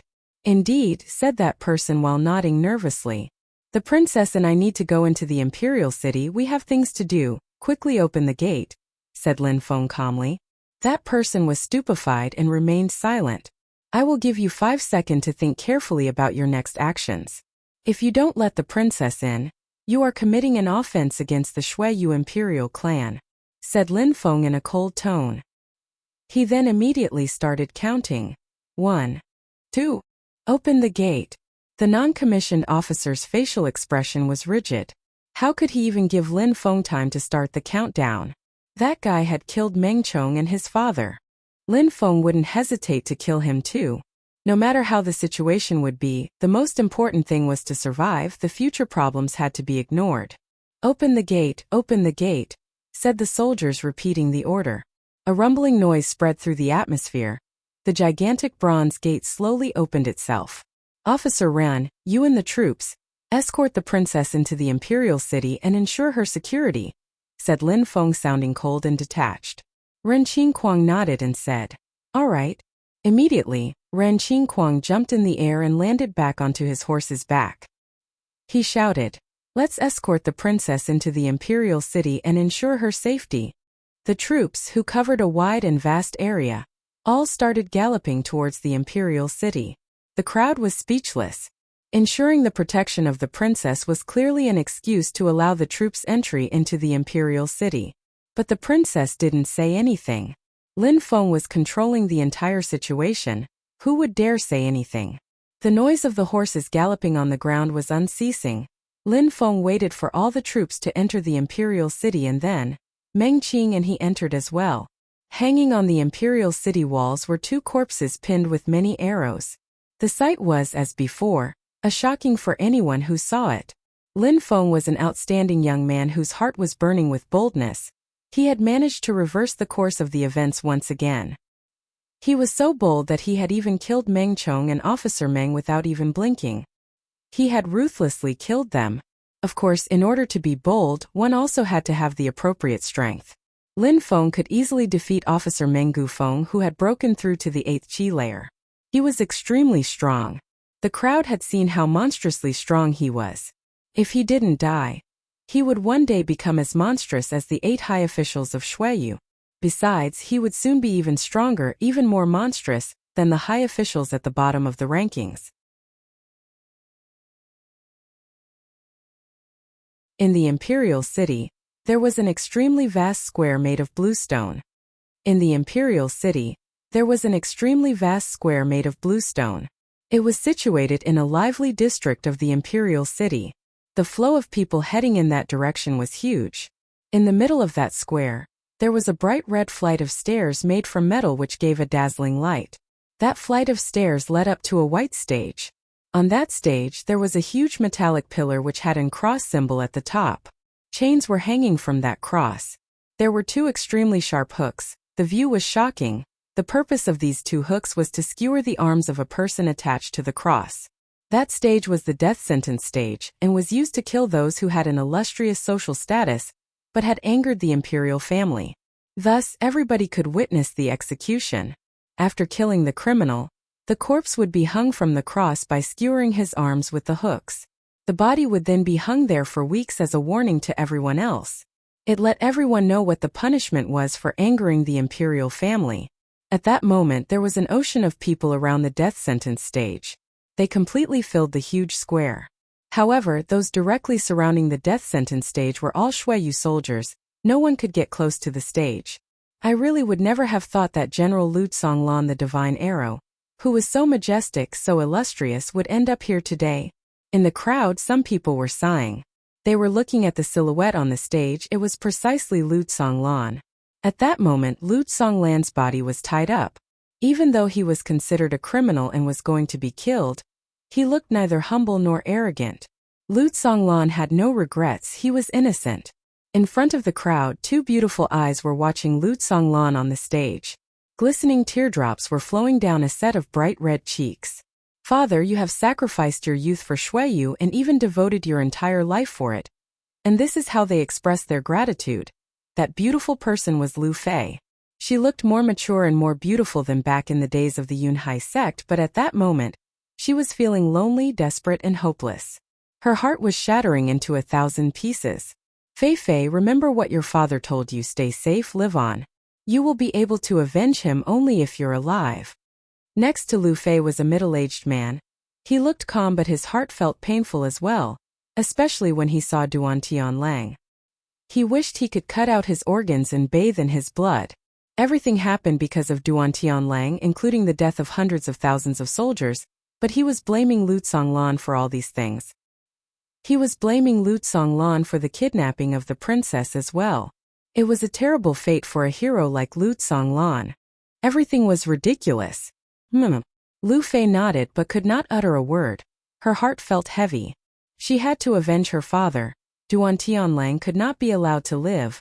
Either he would die or she would. Your father has always been convinced that Lin Feng would protect and take care of you. That nothing would happen to him. After today, we will go and look for him, even if it means going to MOU, said the middle-aged man. Lu Fei remained silent. Where was Lin Feng at that moment? She didn't know why, but at that moment, she terribly missed Lin Feng. She had never needed someone so much. When a woman feels lonely, she always thinks about the person whom she cares for the most. Lu Fei at that moment felt powerless. Her father was in front of her and was about to get executed, but she couldn't do anything to prevent it from happening. She could only calmly watch her father get killed. Duan Tianlang looked at the sky and had a smile of happiness on his face. Duan Tianlang had been waiting for this day for so many years. He had always wanted to kill Lu Tsonglan, and at that moment, He was about to be executed. How could Duan Tianlang not be happy? The time has come. Let's get prepared, said Duan Tianlang, sounding detached. Immediately after, four strong cultivators pulled the chains which tied Lu Tsonglan. His bindings suddenly tightened, and then his body was pulled into the air. Lu Tsonglan didn't complain. His limbs were pulled in each direction and he was locked in place. He just continued gazing into the distance. He looked calm. He hated the choices he made in life. He wished he could go back in time. Raise your bows, said Duan Tianlang, sounding cold and detached. On the bright red flight of stairs, many soldiers raised their bows and aimed at Lu Tsonglan. There were 81 archers. Lu Tsonglan obviously didn't have any chance to escape. A sharp chi spread through the atmosphere. Was this their way of humiliating Lu Tsonglan? His nickname was the Divine Arrow. He was an expert in archery, and they were going to execute him using archery. However, at that moment the crowd could feel that the ground was shaking, and it was getting more and more intense. They were surprised. The sound of galloping horses spread through the atmosphere. The ground was shaking more and more violently. Duan Tianlang narrowed his eyes and looked at the distance. He only saw Qixia cavalry approaching in a large force. They looked like they were flying through the air. They looked insanely powerful. They were really the Qixia troops. What's going on? Duan Tianlang was stupefied. How did the Qixia cavalry make it there? They were supposed to be blocked at the city gate. It was impossible for them to come into the imperial city. Qixia cavalry, they came in. Yes, Uncle Joe, your army, the Qixia cavalry. Lu Fei looked moved. Zhou Qixia was with her and Ren Qingquang was leading the Qixia cavalry for him. When he went to the imperial city, he thought that the Qixia cavalry would never be able to enter the imperial city. At that moment, Zhou Qixia saw a young and handsome man leading them. A smile appeared on his face. Fei Fei, it's Lin Feng. Nothing is impossible for that boy. Surprisingly, he managed to gain entry for the Qixia soldiers into the imperial city, said Zhou Qixia in a low voice.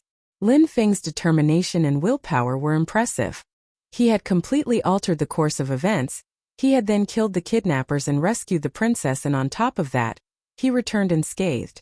Lin Feng had the ability to shatter everyone's expectations. There were tears of joy in Lu Fei's eyes at that moment. That was perfect timing on Lin Feng's part, and besides, he had brought the powerful Qixia cavalry with him. He would definitely be able to protect her father. However, they seemed to be forgetting that Duan Tianlang was extremely determined to kill Lu Tsonglan. Lin Feng. Duan Tianlang's facial expression turned evil. He immediately shouted, "Get ready to kill Lu Tsonglan." "Roger," shouted the archers in unison. Immediately, Lu Fei and Zhou Qixia's facial expressions drastically changed. "Duan Tianlang, don't you dare!" furiously shouted Zhou Qixia while jumping in the air across the crowd. Boom, boom, boom. Zhou Qixia's blows killed a few of the archers. "Release the arrows," said Duan Tianlang with a cold smile on his face. The arrows whistled through the air, moving straight towards Lu Tsonglan. At that moment, Zhou Qixia's face turned deathly pale. He immediately threw himself forwards at full speed.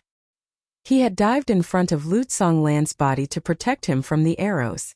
His entire body was releasing qi in the form of a strong wind. His entire body was covered with a bright and resplendent qi. "Get away!" shouted Lu Tsonglan. His facial expression drastically changed. At that moment, Lu Tsonglan's body was tightly tied up, and he couldn't use his cultivation. All Zhou Qixia could do was protect Lu Tsonglan with his body. "Uncle Zhou!" cried Lu Fei in alarm. Immediately after, the sounds of the arrows piercing through the qi spread in the air. The arrows then continued and pierced into Zhou Qixia's body, but they didn't continue moving towards Lu Tsonglan. Zhou Qixia's body was their final destination. "Brother!" cried Lu Tsonglan. His heart felt infinitely painful. On his forehead was a pitch-black seal.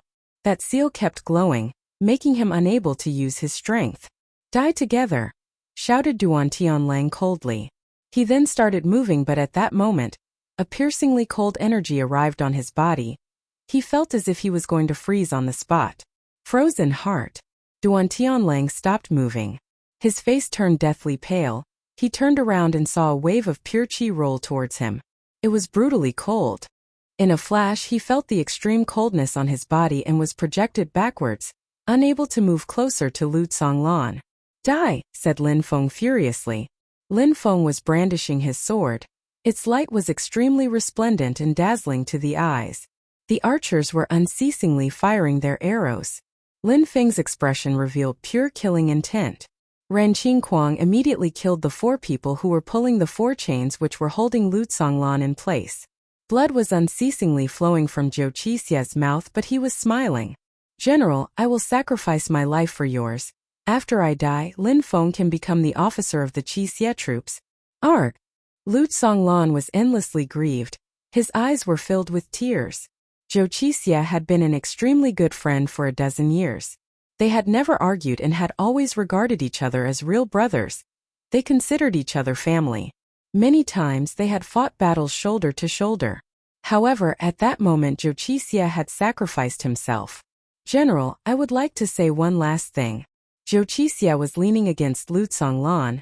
He then leant over and whispered something in Lu Songlan's ear. The intensity of Zhou Qixia's voice was dropping. When he finished talking, he looked at Lu Songlan and smiled at him.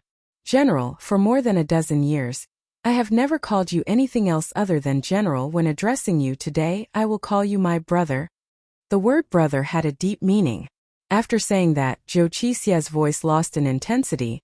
His breath became weak and his vision became blurry.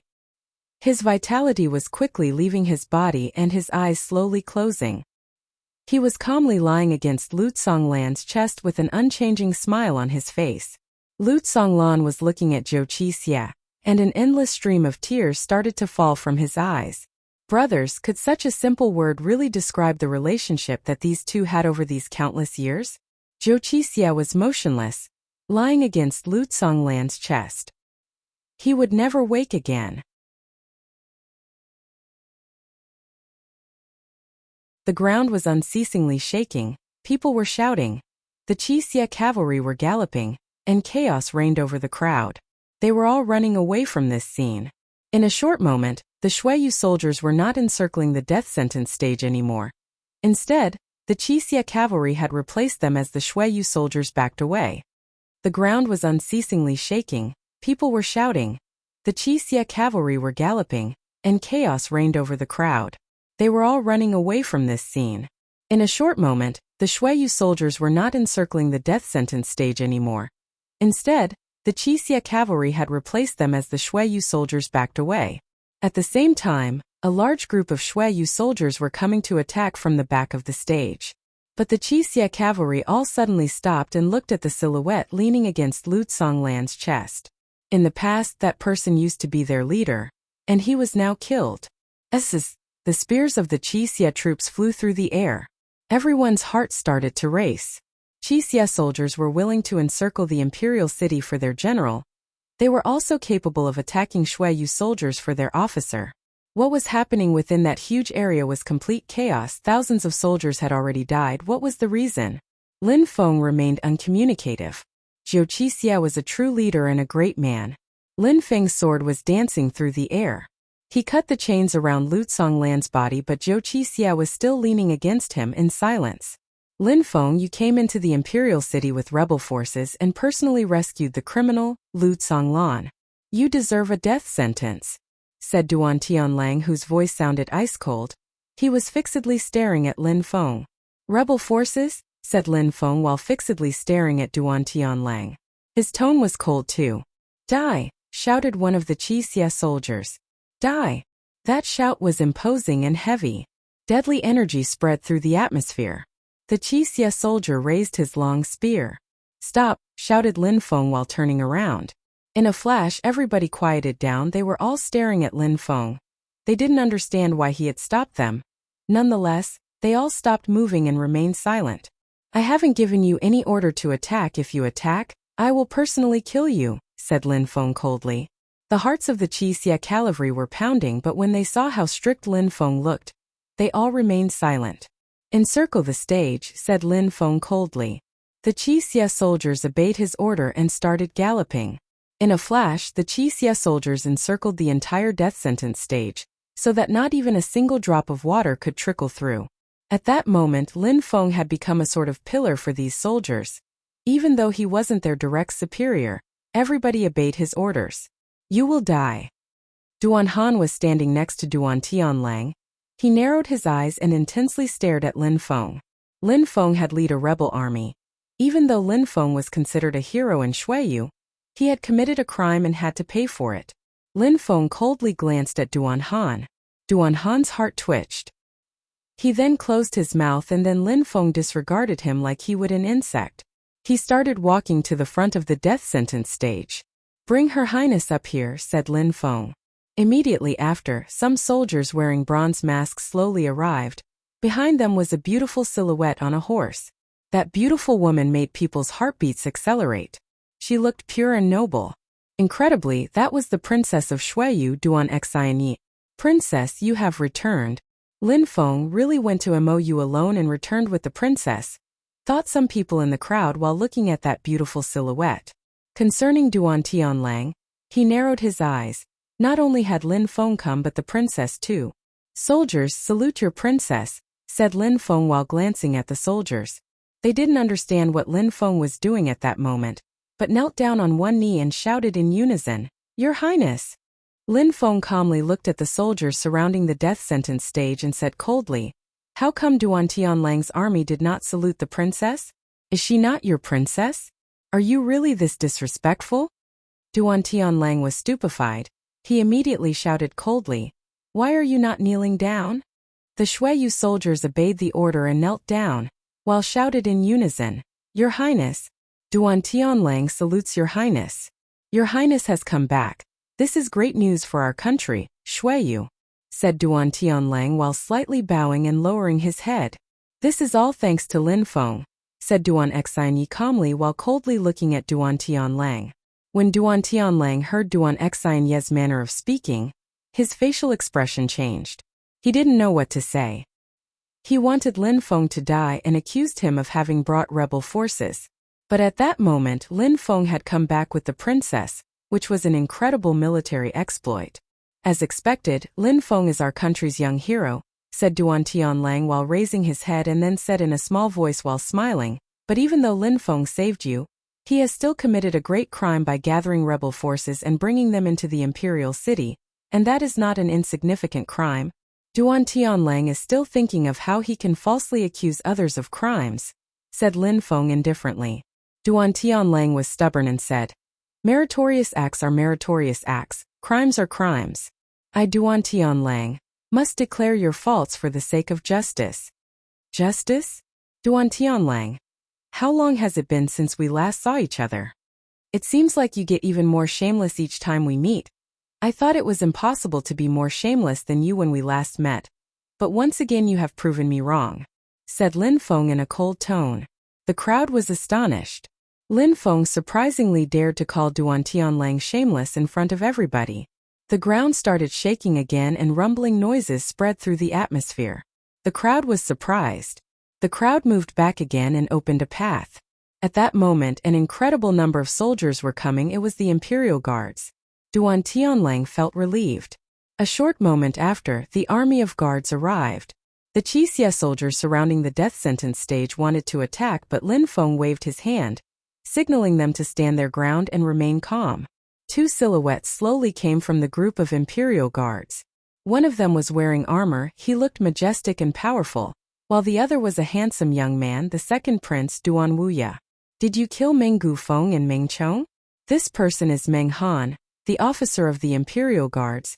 Officer Meng Gufeng was his brother," said Duan Wuya. "Indeed," said Lin Feng, sounding calm, cold and detached. "Huh." Duan Tianlang was stupefied. Lin Feng had killed Meng Gufeng and Meng Chong? Inside he was laughing coldly.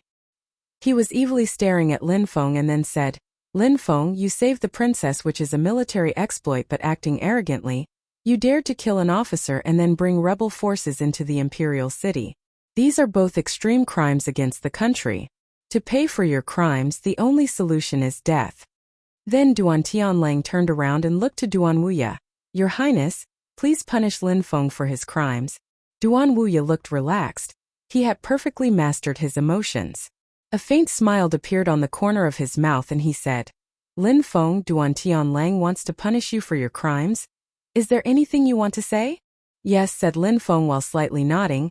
He then immediately turned to Duan Tianlang and said, Duan Tianlang during the war because he wanted to kill me. He created chaos within our army, allowing the Mou army to exploit the weakness that he created. Hundreds of thousands of Shuiyu soldiers died so he could have the opportunity to kill me. It was a bloodbath. Now he wants to punish me for my crimes with a death sentence. I don't think that it's a strange thing at all. When Lin Feng finished talking, the crowd was astonished. Duan Tianlang had caused chaos within their own army because he wanted to kill Lin Feng? From what they had heard, Lu Tsonglan was responsible for that. He's talking nonsense, Your Highness. Not only is Lin Feng a traitor, but he is also a lying little rat. Don't trust him, said Duan Tianlang. Of course, he wasn't going to admit his faults. Lin Feng perfectly knew that. Duan Tianlang is calling me a traitor, yet he gives no explanation and wants punishment. At what moment have I rebelled? Asked Lin Feng. You came into the imperial city with rebel forces, killed Meng Gufeng as well as Meng Chong. You encircled the death sentence stage and rescued Lu Tsonglan, who is a criminal. Everybody saw this with their own eyes. Is that enough? Shut your filthy mouth, furiously shouted Lin Feng, his eyes unveiled killing intent. He was exasperated. He then pointed at the Qixia cavalry. Duan Tianlang, these soldiers have courageously fought against the enemy. We encircled them inside the city and burnt them alive inside. We killed hundreds of thousands of the Mou army. In the end they were forced to retreat. At that moment I'm asking you, where were you? You had already deserted the army and ran back to the imperial city like a little scared dog. You are really audacious. And now what? You are calling me a traitor, but I want to ask you, who are you to call me a traitor? Are you the one who decides? What status do you hold where you think that by calling me a traitor, I instantly become one? Lin Feng's voice sounded extremely cold. Duan Tianlang was speechless. The crowd was also astonished. They had killed hundreds of thousands of Mou soldiers in Duanren City and made them retreat. At that moment, Duan Tianlang had already run away. How could he judge someone else's faults?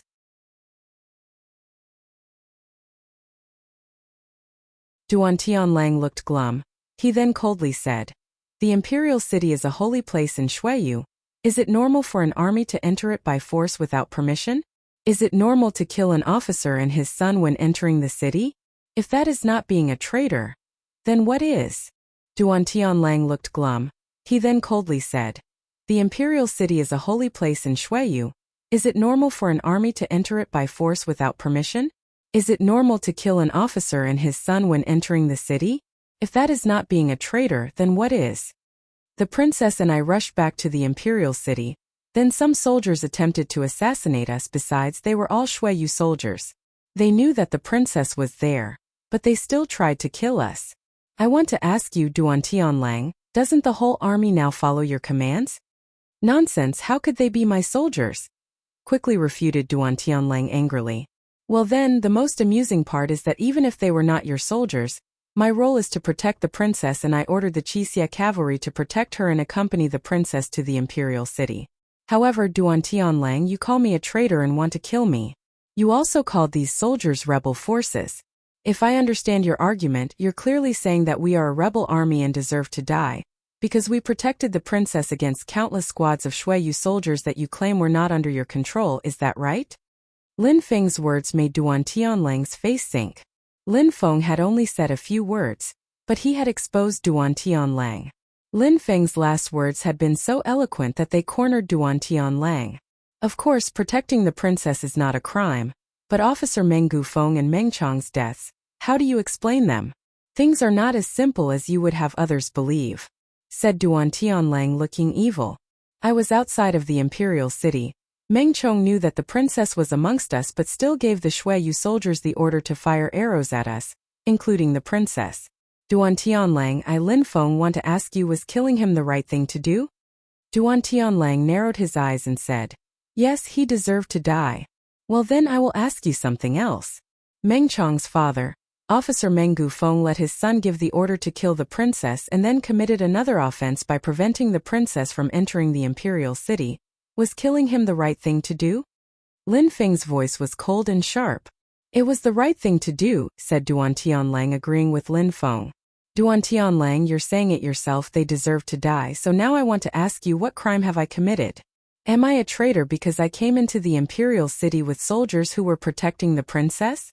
Said Lin Feng coldly while staring at Duan Tianlang. Lin Feng had prevented the Qixia soldiers from attacking because he had a plan. A few tens of thousands soldiers was a minuscule amount. If they had attacked, they would have immediately been considered as a rebel army and would have been wiped out. Humph, you protected the princess, that is indeed a meritorious act. But a moment before, you killed some soldiers which belonged the enforcement troops and rescued the criminal Lu Zonglan. Isn't that a crime? Of course that is not a crime, said Lin Feng while staring at Duan Tianlang, and then continued. General Lu Zonglan went to war and fought against Mou for our country, Shuiyu, but you abandoned him. You're a deserter who accused him of your own crimes. How could I not save him? A deserter? Duan Tianlang had a hideous expression on his face. Lin Feng was once again humiliating him in front of everyone. Duan Tianlang, no need to hurry and justify yourself. I have been answering so many questions, however you have your own crimes to account for, said Lin Feng with a smile yet not a smile on his face. He then continued, Duan Tianlan, the Qixia cavalry and I were protecting the princess. Why can't you distinguish good from bad? Why do you say that we have committed crimes? Why did you hurry to accuse us of various crimes? Why are you trying at every possible occasion to sentence me to death? Besides, when I came here, why did you try and hurry the execution of Lu Zonglan? Also, when the princess and I came back to the city, we were attacked by several squads of Shuiyu soldiers. As far as I know, you command those soldiers. Are you not the one who ordered them to kill me and the princess? Lin Feng's questions made the crowd astonished. It seemed like that entire story wasn't as simple as they had thought. All your questions are attempting to harm my reputation. I will refrain from answering them, said Duan Tianlang coldly. He didn't care. What could Lin Feng do anyway? You have the right not to care, but I want to ask you something. Has General Lu Zonglan committed any crime? Duan Tianlang was furious and really wanted to kill Lin Feng. As far as Lu Zonglan, everybody knew about him. Nothing could be kept secret. Lu Zonglan sowed disorder amongst the troops, making us lose a battle against Mou, leading to the death of hundreds of thousands of troops, and he didn't protect the princess who was kidnapped. Are all these crimes enough for him to be sentenced to death? This is your version of events. The person who committed all of these crimes, was it not actually you? Said Lin Feng while smiling indifferently. Immediately after, he pointed at Duan Wuya and said, the second prince is here as a witness. I hope that you would not dare to lie in the face of our second prince. It was me, admitted Duan Tianlang as he forced the words from his mouth. Hee, how shameless, what a shameless dog. But on the other hand, I am not surprised, said Lin Feng while smiling. His tone was humiliating Duan Tianlang. I just want to ask you, Duan Tianlang, you say that the princess was kidnapped. Where was she kidnapped exactly? Was she in one of Lu Zonglan's tents at that moment, or was she in one of your tents? Lin Feng smiled and said, the princess is here before us. I hope that you would not be planning to tell any lies. Duan Tianlang was blankly staring at Lin Feng. His mouth was about to move, but then Duan Wuya spoke. Uncle, for the sake of justice, please reply to Lin Feng's questions. I will be fair. The situation was awkward for Duan Tianlang. He said in a low voice, she was in one of the tents from my campsite. When the crowd heard Duan Tianlang, they burst into an uproar. Surprisingly, it really was exactly as Lin Feng was explaining. Since those are the facts, there is something that I don't really understand. If the princess was kidnapped in one of your tents, why would Lu Zonglan have to bear the responsibility for it? How has he committed a crime? Besides, you still have the face to order Lu Zonglan's execution. I would like to hear your explanation. Lin Feng was speaking extremely loudly so that everybody could clearly hear what he was saying. Please explain, shouted all of the Qixia soldiers who were encircling the death sentence stage. Duan Tianlang's facial expression was utterly hideous. At that moment, if Lin Feng and Duan Xinyi hadn't returned, Lu Zonglan would have already been executed. The entire situation had changed. Lu Zonglan is a general. He didn't properly ensure the security of the campsite, giving the Mou troops an opportunity to kidnap the princess. Of course that it is a crime, said Duan Tianlang, trying to pass the blame again, but obviously his argument couldn't persuade anyone in the crowd any longer. So that's the reason, said Lin Feng while smiling. Well, I was there too, and at the moment when I tried to chase the kidnappers, Your troops obstructed my path and said that I plotted against the princess. You were the one who always wanted me dead. Immediately after the princess was kidnapped, you were already there to execute me, but did not see the kidnappers. How did you manage to do that? When Lin Feng said that, everybody looked at Duan Tianlang expecting a prompt answer. Everybody wanted to know what really happened on the battlefield that had led to the death of hundreds of thousands of soldiers. Duan Tianlang remained silent. Since Duan Tianlang remained silent, I will say what happened myself. Duan Tianlang, you wanted to make it appear as if I was the culprit and sacrificed the princess in order to settle a personal grudge with me. When Lu Tsonglan saw that you were trying to kill me unjustly, he brought his army to stop you, and then you ordered your soldiers to attack his. Clearly this was the act of a noble war hero. Besides, once disorder had been sown amongst the army, the Mou army attacked and they killed hundreds of thousands from the army. Lin Feng's voice was calm and solemn. While looking at Duan Tianlang, he said, Duan Tianlang, is what I am saying the truth or not? The hearts of the people in the crowd were pounding. Surprisingly, Duan Tianlang was the person who caused so many deaths, and Lu Qinlan was to be executed for Duan Tianlang's crimes. Nonsense! Furiously shouted Duan Tianlang. Lin Feng was smiling and then continued, I am not done talking. Duan Tianlang, there is no need for you to try and cover up the truth any longer. After the chaos and after hundreds of thousands of soldiers had been killed, the Shuiyu army returned to Duanren City.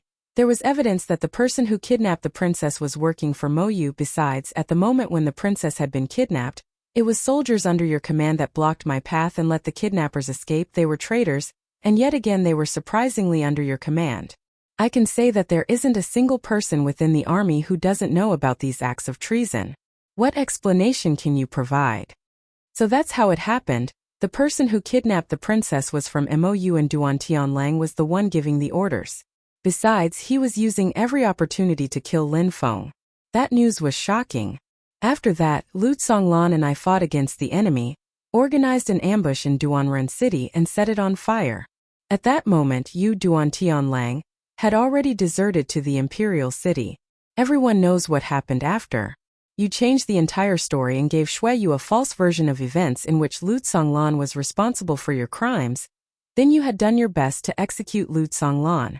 Besides, the princess and I were missing and assumed dead, so we could not testify to your crimes. The problem is that if either of us returned alive, you would have been in trouble, so you ordered several squads of soldiers to kill us on the way. When Lin Feng finished talking, the entire crowd was drowned into silence. The crowd was now having doubts. Maybe Duan Tianlang was really the mastermind behind this entire plot.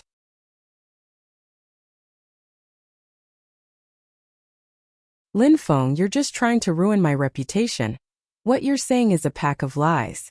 I have never dispatched anyone to kill you or the princess. Besides, I suspect that you're the one who kidnapped the princess, and it is only because you have threatened her and she's under pressure that she listens to you, said Duan Tianlang while making a false accusation. Lin Feng, you're just trying to ruin my reputation. What you're saying is a pack of lies. I have never dispatched anyone to kill you or the princess.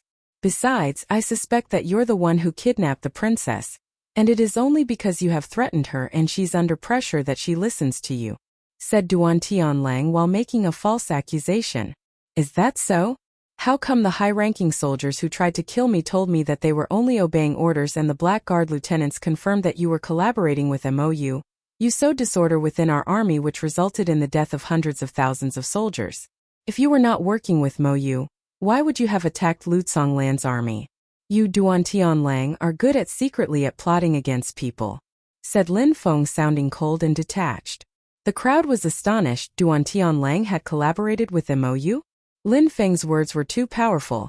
These crimes were enough for Duan Tianlang to be sentenced to death a few times over. Duan Tianlang's heart was also pounding. He was fixedly staring at Lin Feng. Surprisingly, Lin Feng was also declaring that Duan Tianlang had collaborated with Mou. Lin Feng, I devoted my life to Shuiyu and you dare say that I collaborated with the enemy. How am I supposed to let you live? Said Duan Tianlang while releasing a deadly qi. He really wanted to kill Lin Feng. So that's how it is, you really did commit all of these crimes. I said that you collaborated with Mou, and again the only thing you can do is try to silence me. Apart from that crime, you also deserted and created chaos within the troops, which resulted in the death of hundreds of thousands of soldiers. It was a bloodbath. Then, you tried to make Lu Zonglan bear the responsibility for all of these crimes, then you almost killed him. Also, because of you, the officer of the Qixia army, Zhou Qixia, is now dead. How could the army of Qixia forgive you? Lin Feng sounded imposing and domineering. Immediately after, he looked at the soldiers and said, "Tell me, can you forgive Duan Tianlang?" "No, we can't." The tens of thousands of Qixia soldiers were shouting loudly and aggressively. Duan Tianlang suddenly had the impression that he was being absorbed by Lin Feng. "All right," shouted Lin Feng. Immediately after, he looked at the second prince and said, "Your Highness, you have seen it too. I only said a few truths and Duan Tianlang tries to kill me. Besides, the soldiers cannot forgive him for what he has done. Now if Duan Tianlang kills me, I will have no regrets because I have done nothing wrong. However, I would like to ask Your Highness and Officer Meng not to intervene in this fight." Duan Wuya had remained silent, almost the entire time. He looked pensive while looking at Lin Feng. He was also surprised. Lin Feng's words had been sharp, harsh and powerful. Duan Tianlang couldn't reply at all. At that moment, a battle was probably going to break out, and if Officer Meng didn't get involved, Lin Feng would have the advantage. At the moment, I cannot clearly distinguish what is right and wrong, but there is already a profound hatred between Duan Tianlang and you. If he wants to fight against you, I will not prevent him from doing so. I want to see if he believes he has the required ability to kill you, said Duan Wuya indifferently. Everybody was astonished. Duan Wuya said that he was wondering if Duan Tianlang had the ability to kill Lin Feng, but actually, that was covering his tacit consent for Lin Feng to dispose of Duan Tianlang as he wished. But everybody understood what Duan Wuya meant. He had agreed and the crowd was astonished. Duan Tianlang also remained silent. He felt ice-cold chill in his heart. Duan Wuya was not hiding his intentions anymore. He wanted to kill him. Officer Meng, said Duan Tianlang while glancing at Duan Wuya, and then immediately looking at Meng Han. Duan Tianlang has a high status within the imperial family. I, Meng Han, am the officer of the Imperial Guard. I have to protect the entire imperial family. I obviously couldn't accept it if anything happens to Duan Tianlang, said Meng Han sounding calm. He was clearly on Duan Tianlang's side. Duan Xianyi and Duan Wuya were worried about Lin Feng. They would help him even if it meant contradicting Duan Tianlang. Lin Feng was calmly looking at everything that was happening around him. Besides, Meng Han, who was the officer of the Imperial Guards, didn't even care about making Duan Wuya lose face. It seems like the fact that Duan Wuya and Meng Han both came has a profound meaning. It shows that they are both in opposing factions, thought Lin Feng. The things that happened within the imperial family were hard to understand. When Duan Wuya heard Meng Han, he laughed, but the laugh also contained some coldness. An officer of the Imperial Guard indeed, thought Duan Wuya. Immediately after, he started walking slowly towards Duan Xianyi and asked, Xianyi, is what Lin Feng said the truth? Did you really get kidnapped in Duan Tianlang's tent?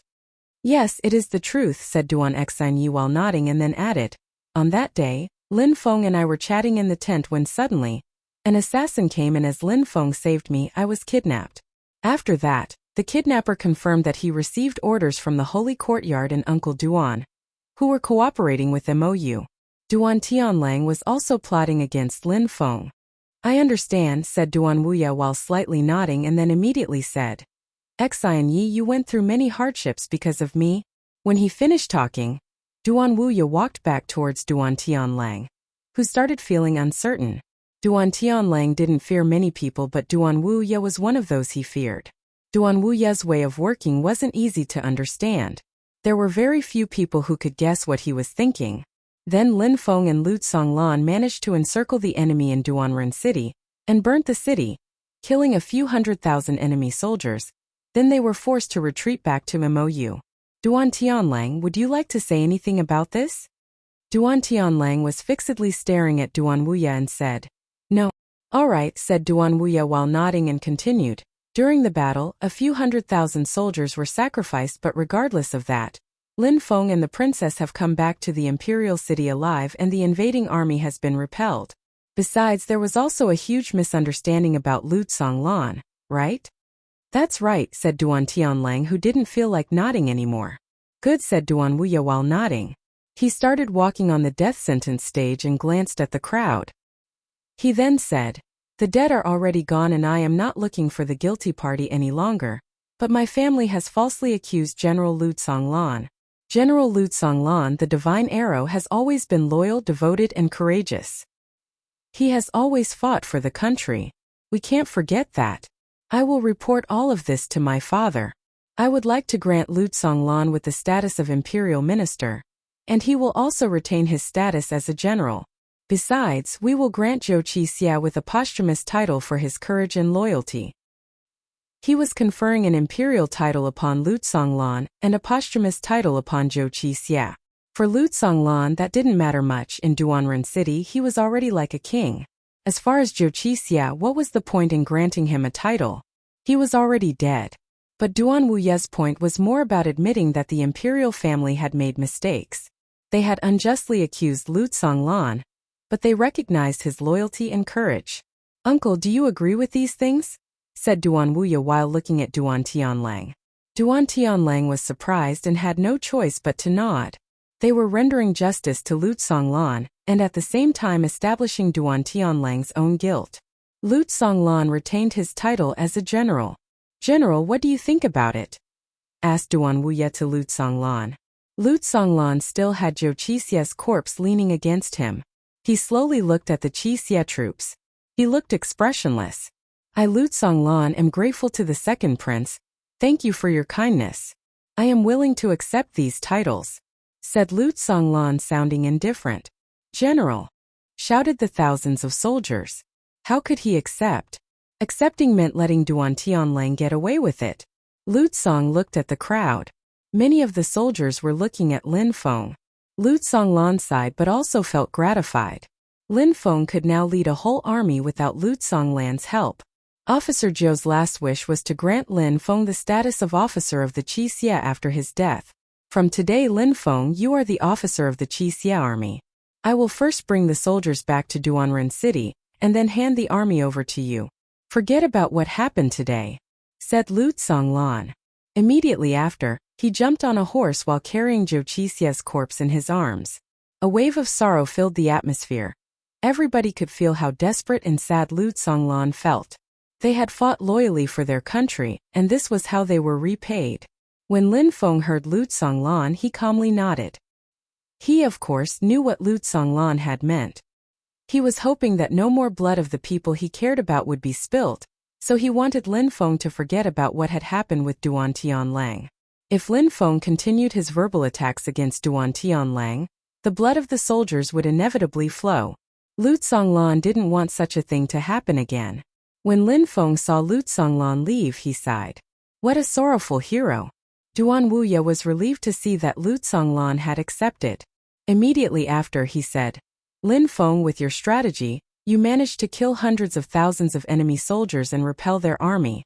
Then, you traveled into the enemy country to rescue the princess and returned her safely to the imperial city. General Lu Tsonglan just granted you the title of officer. I, as a representative of the imperial family, also confer Lin Feng a title, the title of Marquis, and your fief is Yangzhou City."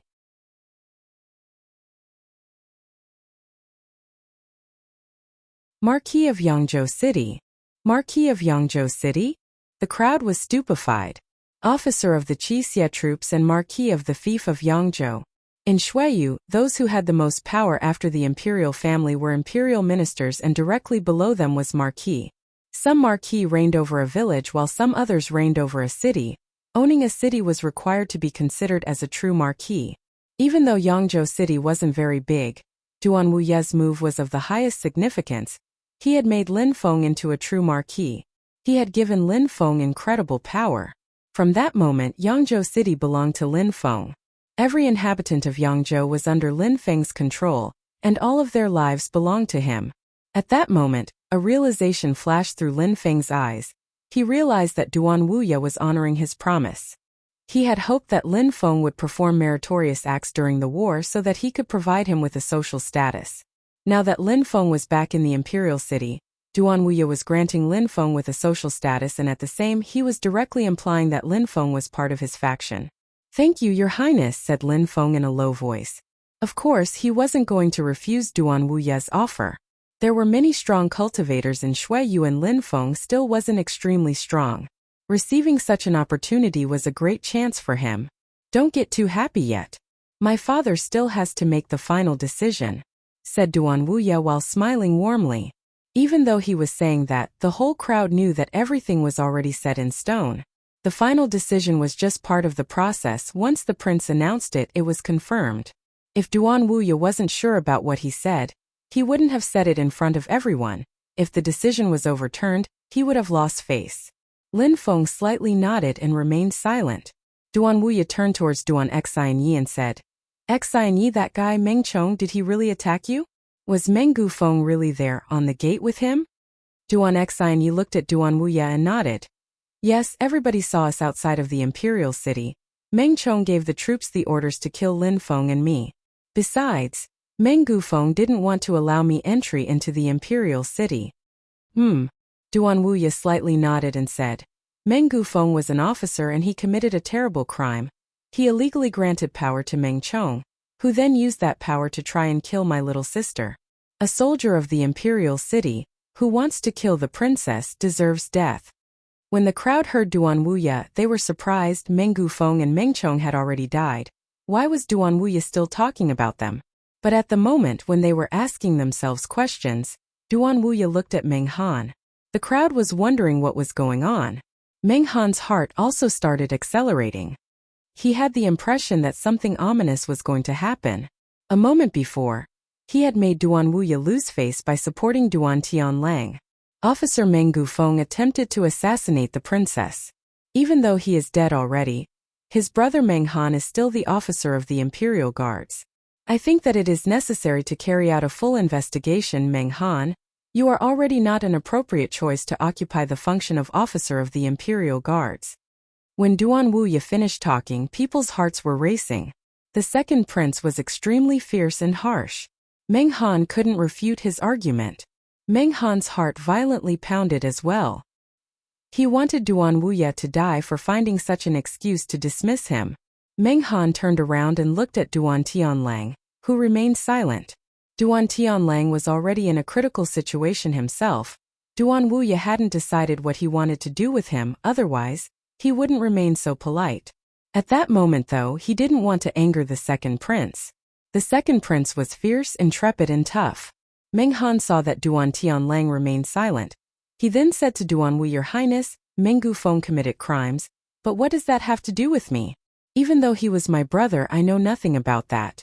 How can you blame me and dismiss me from my function as an officer of the Imperial Guard?" "Meng Han, I didn't say that it had something to do with you either, but Meng Gufeng was involved in an assassination attempt on the princess of the imperial family. I, as the second prince, must investigate. It is my duty as I don't understand the whole situation. Wait until we have gathered all of the facts with a thorough investigation, and if you are absolutely clean, you will be able to return to your post as an officer of the Imperial Guard." Duan Wuya's argument sounded quite logical, but everybody knew that Meng Han was being relieved of his position as an officer of the Imperial Guard. It would be extremely difficult for him to hold such a high position again. It was actually almost impossible. "I, Meng Han, am innocent," said Meng Han coldly. He was standing tall and upright and fixedly staring at Duan Wuya. At that moment, he was still in a position of power, with the Imperial Guards obeying his orders. If the second prince wanted to attack him, it wouldn't be that easy. However, as time went on, people would come to assist him. Meng Han, how audacious! How does he even have the courage to talk to the second prince that way? "It seems like there are some people from above supporting Meng Han," whispered the people far away in the crowd. Meng Han had immediately contradicted Duan Wuya in front of everybody. Duan Wuya laughed. His smile hadn't disappeared. "Meng Han, what you mean is that I am groundlessly dismissing you from your functions. Do you mean that you will not obey my orders? You, Meng Han, intend to do what, keep your function as an officer by force? How could I, Meng Han, not obey the second prince's order? It's just that the function of officer of the Imperial Guard is very important. Apart from me, nobody else can do it. Besides, the Imperial Guards also consider me as their brothers. It is not their wish to see anyone replace me. Is that so? Asked Duan Wuya with an evil smile on his face which made Meng Han's facial expression change. A faint and subtle sound spread in the air. Meng Han was violently shaking and breathing heavily. Blood sprayed from his mouth. Not only was Meng Han's heart pounding, but the crowd were also on edge from watching this. Blood was unceasingly flowing from Meng Han's mouth. He lowered his head and only saw the tip of a silver spear that had pierced through his chest from behind. The Imperial Guards were like his brothers and didn't want to see anyone replace him? His voice was still resonating in people's minds, but the reality was much harsher. Meng Han moved his body. He wanted to turn around, but the spear was not moving. Suddenly, a deadly energy penetrated his body and destroyed his organs. The crowd was astonished. Blood sprayed out from his mouth and his lifeless body slowly collapsed onto the floor. After Meng Han collapsed, the high-ranking soldiers who were behind him were absolutely calm. Their expression hadn't changed whatsoever. They all looked extremely serene and peaceful. There were about 30 guards in this high-ranking group. They were all young, but their coldness was enough to make other people's hearts feel a tinge of fear. Meng Han's brother, Meng Gufeng, attempted to kill the princess. Meng Han refused to admit it, and kept contradicting Your Highness over and over again. Yu Ji, the non-commissioned officer of the Imperial Guards, killed him for his insubordination. Please forgive me for taking action, Your Highness. Yu Ji was kneeling down and bowing in front of Duan Wuya. Behind Yu Ji, the army of Imperial Guards remained motionless. All of them looked calm and serene as if they were not surprised at all. They almost agreed with how the events had played out. Everybody was astonished by the coldness of that scene. Meng Gufeng had been plotting against my little sister and wanted to kill her. Meng Han hasn't expressed any regret at all and refused to acknowledge his brother's crime. Besides, he was extremely rude to me. Even though Yu Ji killed Meng Han and that is a crime, it is still a sign of loyalty and devotion to the imperial family. Duan Wuya was speaking slowly and then continued. Today Meng Han died, but it is required for the guards to have an officer. Yu Ji, you are, for the time being, promoted to the position of officer of the Imperial Guards. Thank you, Your Highness, said Yu Ji while respectfully bowing and kneeling down. Immediately after, he stood up at the same time. The high-ranking Imperial Guards behind him also bowed respectfully and shouted in unison. His Highness is wise and kind. We thank you for our new officer. All the ordinary Imperial Guards were stupefied and were just realizing what had happened. They then slowly knelt down and shouted in unison. His Highness, thank you for our new officer. These extremely loud voices were resonating through the crowd. People's hearts were violently pounding. They were unable to calm down. How fierce and powerful. Duan Wuya could control the Imperial Guard so easily. His methods were intense. If the crowd didn't know that Yu Ji was one of Duan Wuya's factions, all sorts of rumors would be spread. Lin Feng calmly smiled at Duan Wu, but was still feeling a bit cold in his heart. Duan Wuya was dangerous, extremely dangerous.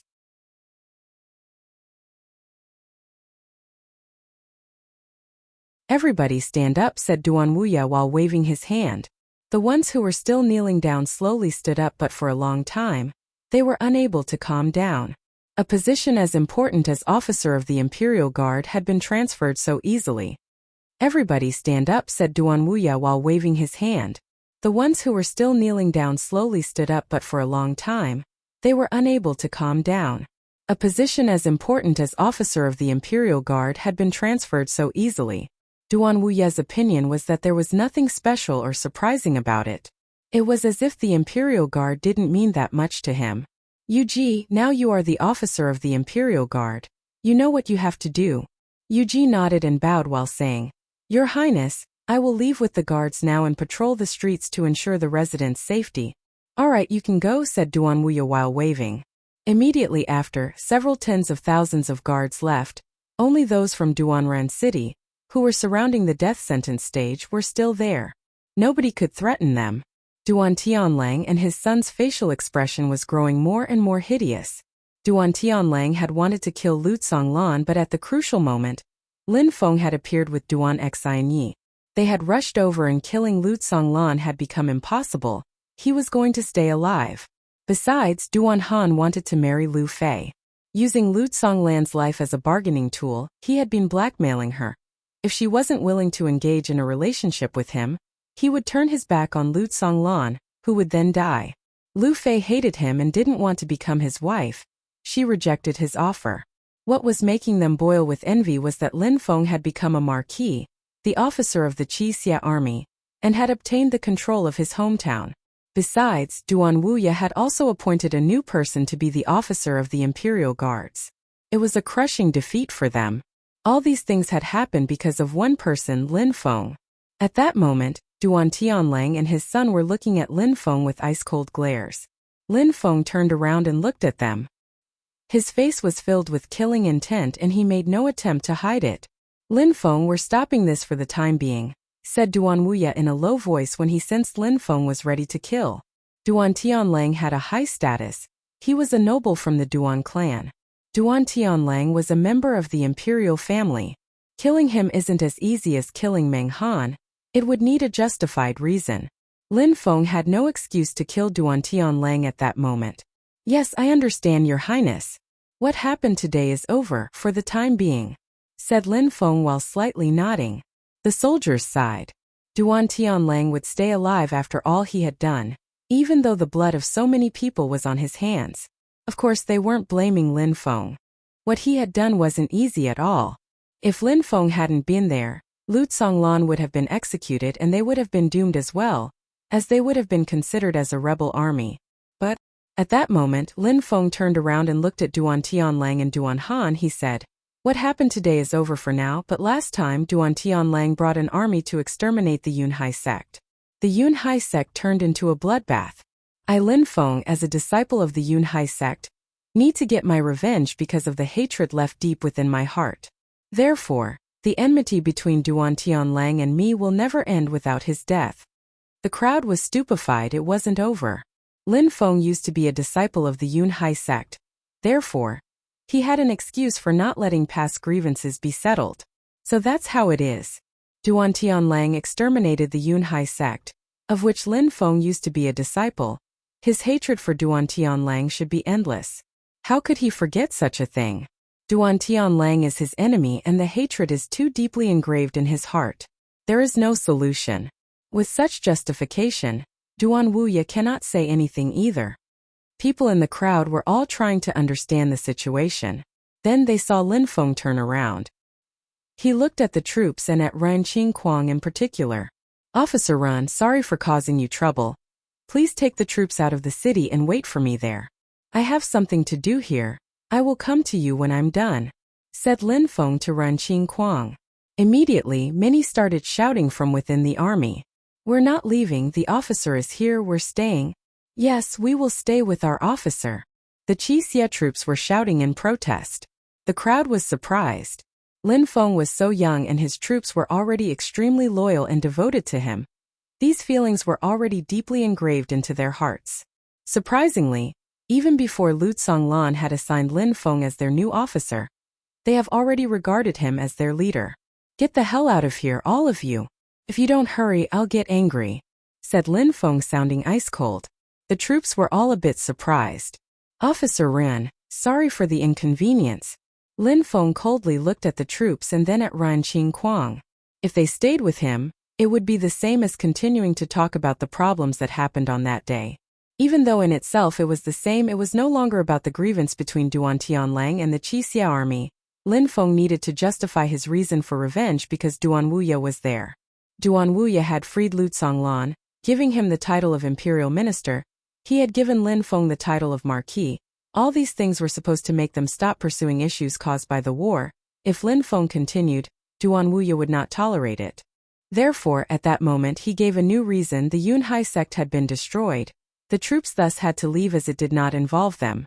"All right," said Ren Qingquang. He perfectly understood Lin Feng. Ren Qingquang shouted, "Troops, listen to your orders. Leave the imperial city immediately." After saying that, Ren Qingquang turned around and slowly left. The troops, even though they were doing it against their own will, still obeyed Lin Feng's order and galloped away. Immediately after, Ren Qingquang also left with them. A short time later, All the troops had left the imperial city. The area seemed deserted. In the entire area, the only ones left were Lin Feng, Meng Qing, the Celestial Sword Battalion, Duan Wuya, Duan Xianyi, Duan Tianlang, and his son.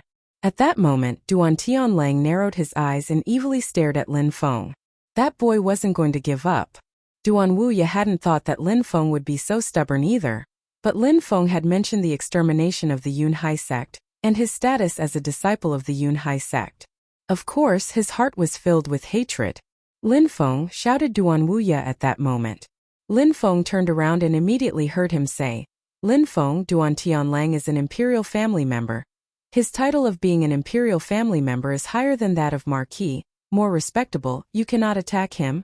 I know, said Lin Feng while slightly nodding.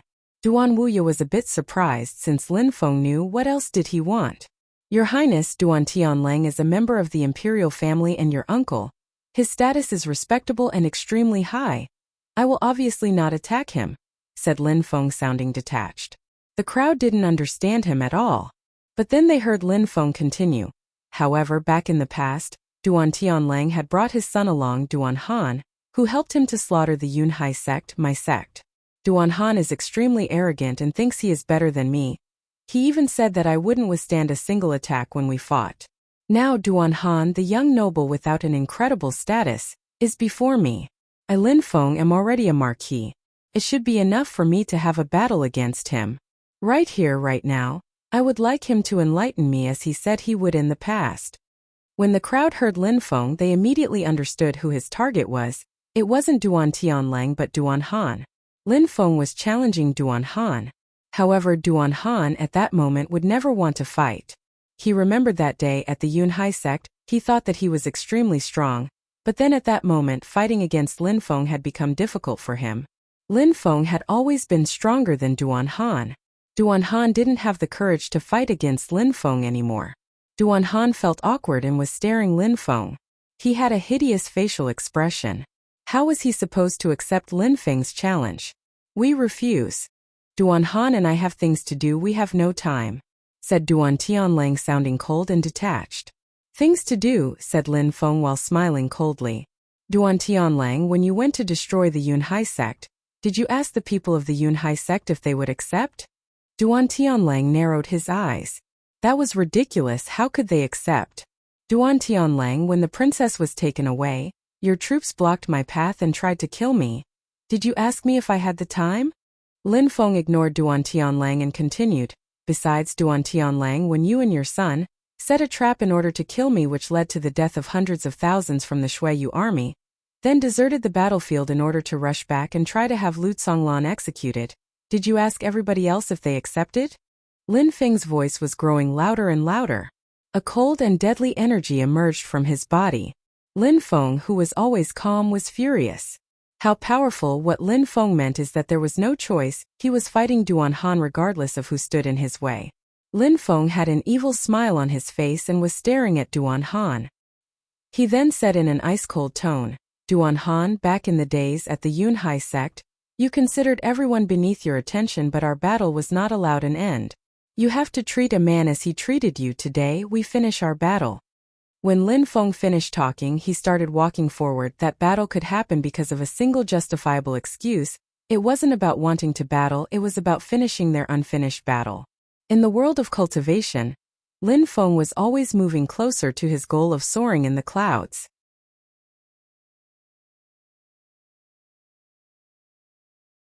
Try if you dare, shouted Duan Tianlang furiously. He then started walking forward and a deadly qi emerged from his body. Lin Feng surprisingly wanted to kill Duan Han, his son. How could Duan Tianlang accept that? Try if you dare, shouted Duan Tianlang furiously. He then started walking forward and a deadly qi emerged from his body. Lin Feng surprisingly wanted to kill Duan Han, his son. How could Duan Tianlang accept that? Stop, shouted a furious Meng Qing. Ice qi and force invaded the atmosphere. Meng Qing took a few steps and landed in front of Duan Tianlang. Duan Tianlang also had the strength of the Xian qi layer. If Lin Feng wanted to kill Duan Han, how could he resist to Duan Tianlang? Obviously Meng Qing had to get involved. Lin Feng didn't need to say anything, that was obvious. Gotcha. Even more ice appeared in the atmosphere. Duan Tianlang was surprised. His facial expression was hideous. An incredible quantity of sword energy emerged from his body. Duan Tianlang had a blood spirit and had awakened the strength within his blood, but that strength was too weak, therefore, he was also using his sword spirit. Duan Han also had a sword spirit. Dual spirit. A long sword appeared which pointed towards the sky. His sword spirit and the sword in his hand seemed to be in perfect symbiosis, both as sharp as the other. Besides, at that moment Lin Feng was slowly walking towards Duan Han. Each and every step that Lin Feng took made Duan Han's heartbeat grew faster. Duan Han didn't stop retreating backwards. Back in the past, at the Yunhai sect, you were high-spirited, vigorous and daring. Today, you are as scared a cowardly mutt who keeps on flinching. You don't even dare to fight. Lin Feng said these words jokingly. He wasn't in a hurry to kill Duan Han. He was convinced that Duan Tianlang would also remember Meng Qing and her strength, allowing him to see his son, Duan Han, get killed without being able to do anything in retaliation. Lin Feng wanted to make Duan Tianlang understand that, back in the days, he had the power to bully Lin Feng, but now Lin Feng could slowly kill his son right in front of him and he would not be able to lift a finger. He would show him how cruel he could truly be and make his son suffer in his place. When the people saw Lin Feng slowly walking towards Duan Han, their hearts also started beating faster. When Duan Wuya saw that Lin Feng wanted to kill Duan Han, an offspring of the Duan family, he surprisingly didn't try to block him, which meant that he tacitly agreed. Die! Lin Feng was getting nearer and nearer. Duan Tianlang shouted loudly while his sword slashed through the atmosphere. An endless quantity of sword qi appeared and slashed through the world of ice. The sound of sword energy clashing against ice energy filled the air. Ice diamond, said Meng Qing in a low voice. She waved her hand and an ice crystal appeared and froze Duan Tianlang's sword entirely. Lin Feng was very near to Duan Han. A sharp and deadly energy completely enveloped Duan Han's body. It was filled with deadly qi. Under that deadly energy, Duan Han didn't even have the courage to resist. Lin Feng's aura of a death god sufficed to make him tremble in fear. Could it be that you are afraid now? When you were at the top of the cliff face, you were cold-bloodedly watching the Yunhai sect members get slaughtered. You were feeling comfortable and satisfied, right? When you and your father got a few 100,000 soldiers killed, didn't you have the feeling that your plan was a great success? Lin Feng's voice sounded evil and its coldness invaded Duan Han's heart. Arf! Duan Tianlang shouted like an animal, abandoned his sword and jumped towards Duan Han. Frozen heart, said Meng Qing in a low voice. Duan Tianlang started shaking violently. He had the feeling that his heart was being completely frozen. Blood started flowing from his mouth. But Duan Tianlang didn't pay attention to that. All that mattered to him was his son. His son couldn't die. Oh, you came, said Lin Feng with an ice-cold smile on the corner of his mouth. Suddenly, his silhouette disappeared. He was absorbed into the void of darkness. Die, said a voice coming from the void. The crowd saw in the middle of that emptiness a cross appeared. That cross was resplendent and dazzling to the eyes. The cross turned into a sanguinary sword. On Duan Han's neck there was a small cross, a small bloody cross. Duan Tianlang stopped moving. His mouth was wide open. He was just feeling infinitely cold as he was blankly staring at his son, Duan Han, who slightly lifted his head to look at his father. Duan Tianlang could see the cross-shaped mark on his neck, and the blood endlessly gushing out from it. Duan Han, shouted Duan Tianlang with a husky voice. He was shaking from head to toe. He grabbed his son and hugged him tightly. He saw his son's lips, which were moving, but he couldn't speak a word as he was drowning in his own blood. At that moment, his son collapsed in his arms. Cough, cough. Duan Tianlang coughed and blood was forced out of his mouth. He looked deathly pale. His son was dead. He had been killed by Lin Feng and died in his arms. At the moment when he had almost reached his son, Lin Feng forced him to watch his son drown in his own blood. Invisible like a shadow, invisible and silent. That was the deadly cross shadow. It hurts, doesn't it, Duan Tianlang? Back then, at the Yunhai sect, when you slaughtered all those people, or after when you set a trap for a few 100,000 soldiers, you were not thinking about their friends and their families, you also didn't think about the pain that they would have to go through.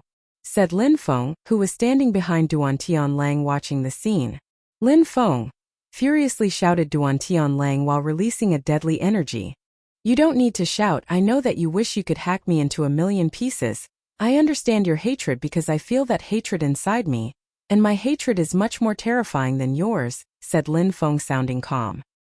He then continued, now it is between you and me.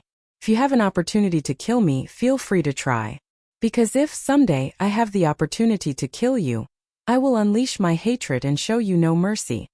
While talking, Lin Feng turned around, his silhouette flickered and he moved back to his original position. Immediately after, he said to Duan Wuya, Your Highness, I am now taking my leave. Duan Wuya slightly nodded and said, Lin Feng, I will be waiting for your return in the lovesick forest by the lake. Lin Feng muttered something to himself, but immediately after nodded and said, All right. Lin Feng then waved. Those who were wearing bronze masks, even though their faces were covered, all had an aura of satisfaction. They looked inspired and enthusiastic. Many of them used to be Yun Hai sect disciples. Duan Tianlang and Duan Han had annihilated the Yun Hai sect, which was why they had the slave marks carved into their faces. Duan Tianlang and Duan Han were their sworn enemies.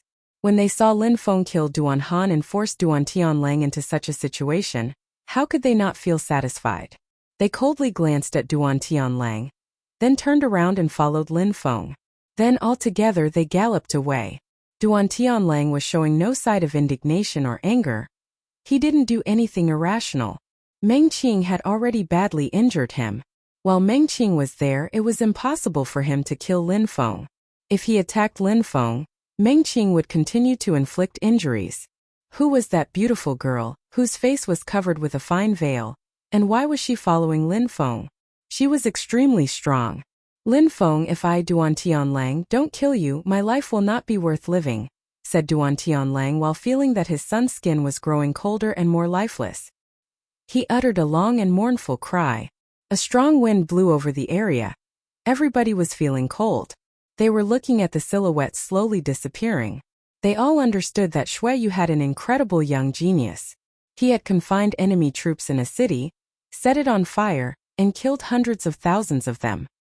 He had galloped over an endless distance, saved the princess and brought her back alive.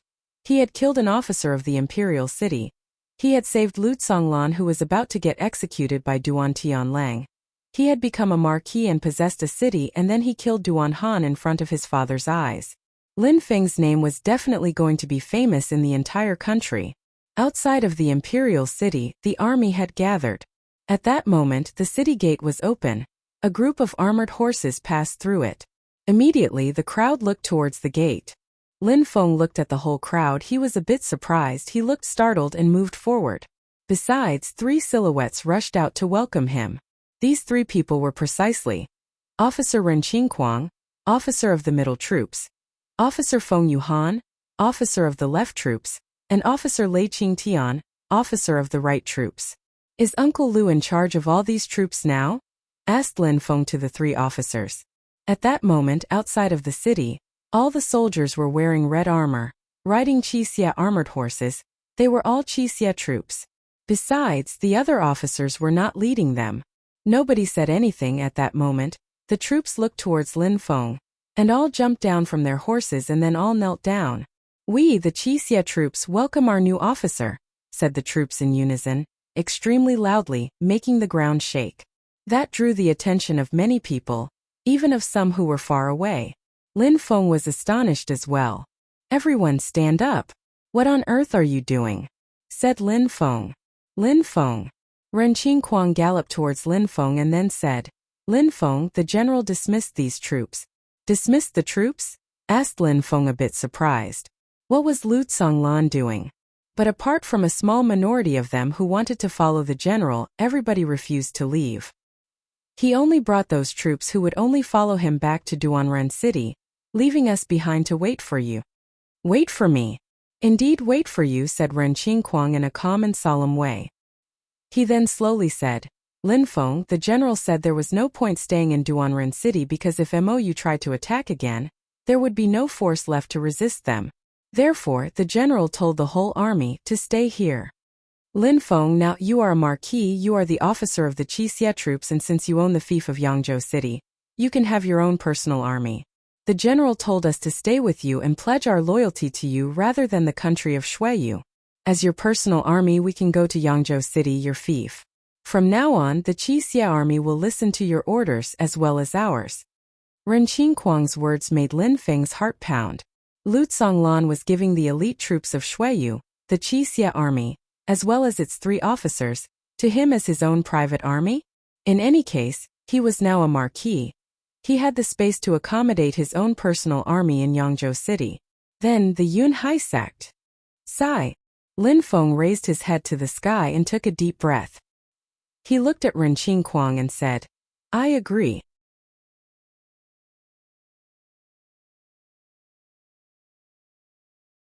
In the Lovesick forest, it was as usual misty. There was a thick fog floating above the ground. It looked like heaven on earth. In the Lovesick forest, it was as usual misty. There was a thick fog floating above the ground. It looked like heaven on earth. In the pavilion, 2 people were drinking lovesick alcohol. Duan Wuya was one of them. The other one was a smart, elegant, handsome and spirited man. That man looked natural and unrestrained. At that moment he was still wearing his armor, the armor of an officer. He looked majestic. It was the officer of the Imperial Guards, Yu. What do you think? Said Duan Wuya, sounding indifferent while sipping on his glass of lovesick alcohol. Your Highness, before the battle, I had already secured the situation. All the Imperial Guards are now in our faction. Now, it is only about consolidating and purging. From today the guards are yours, Your Highness. Oh, said Duan Wuya while lightly nodding. It was impossible to see if he was happy or worried.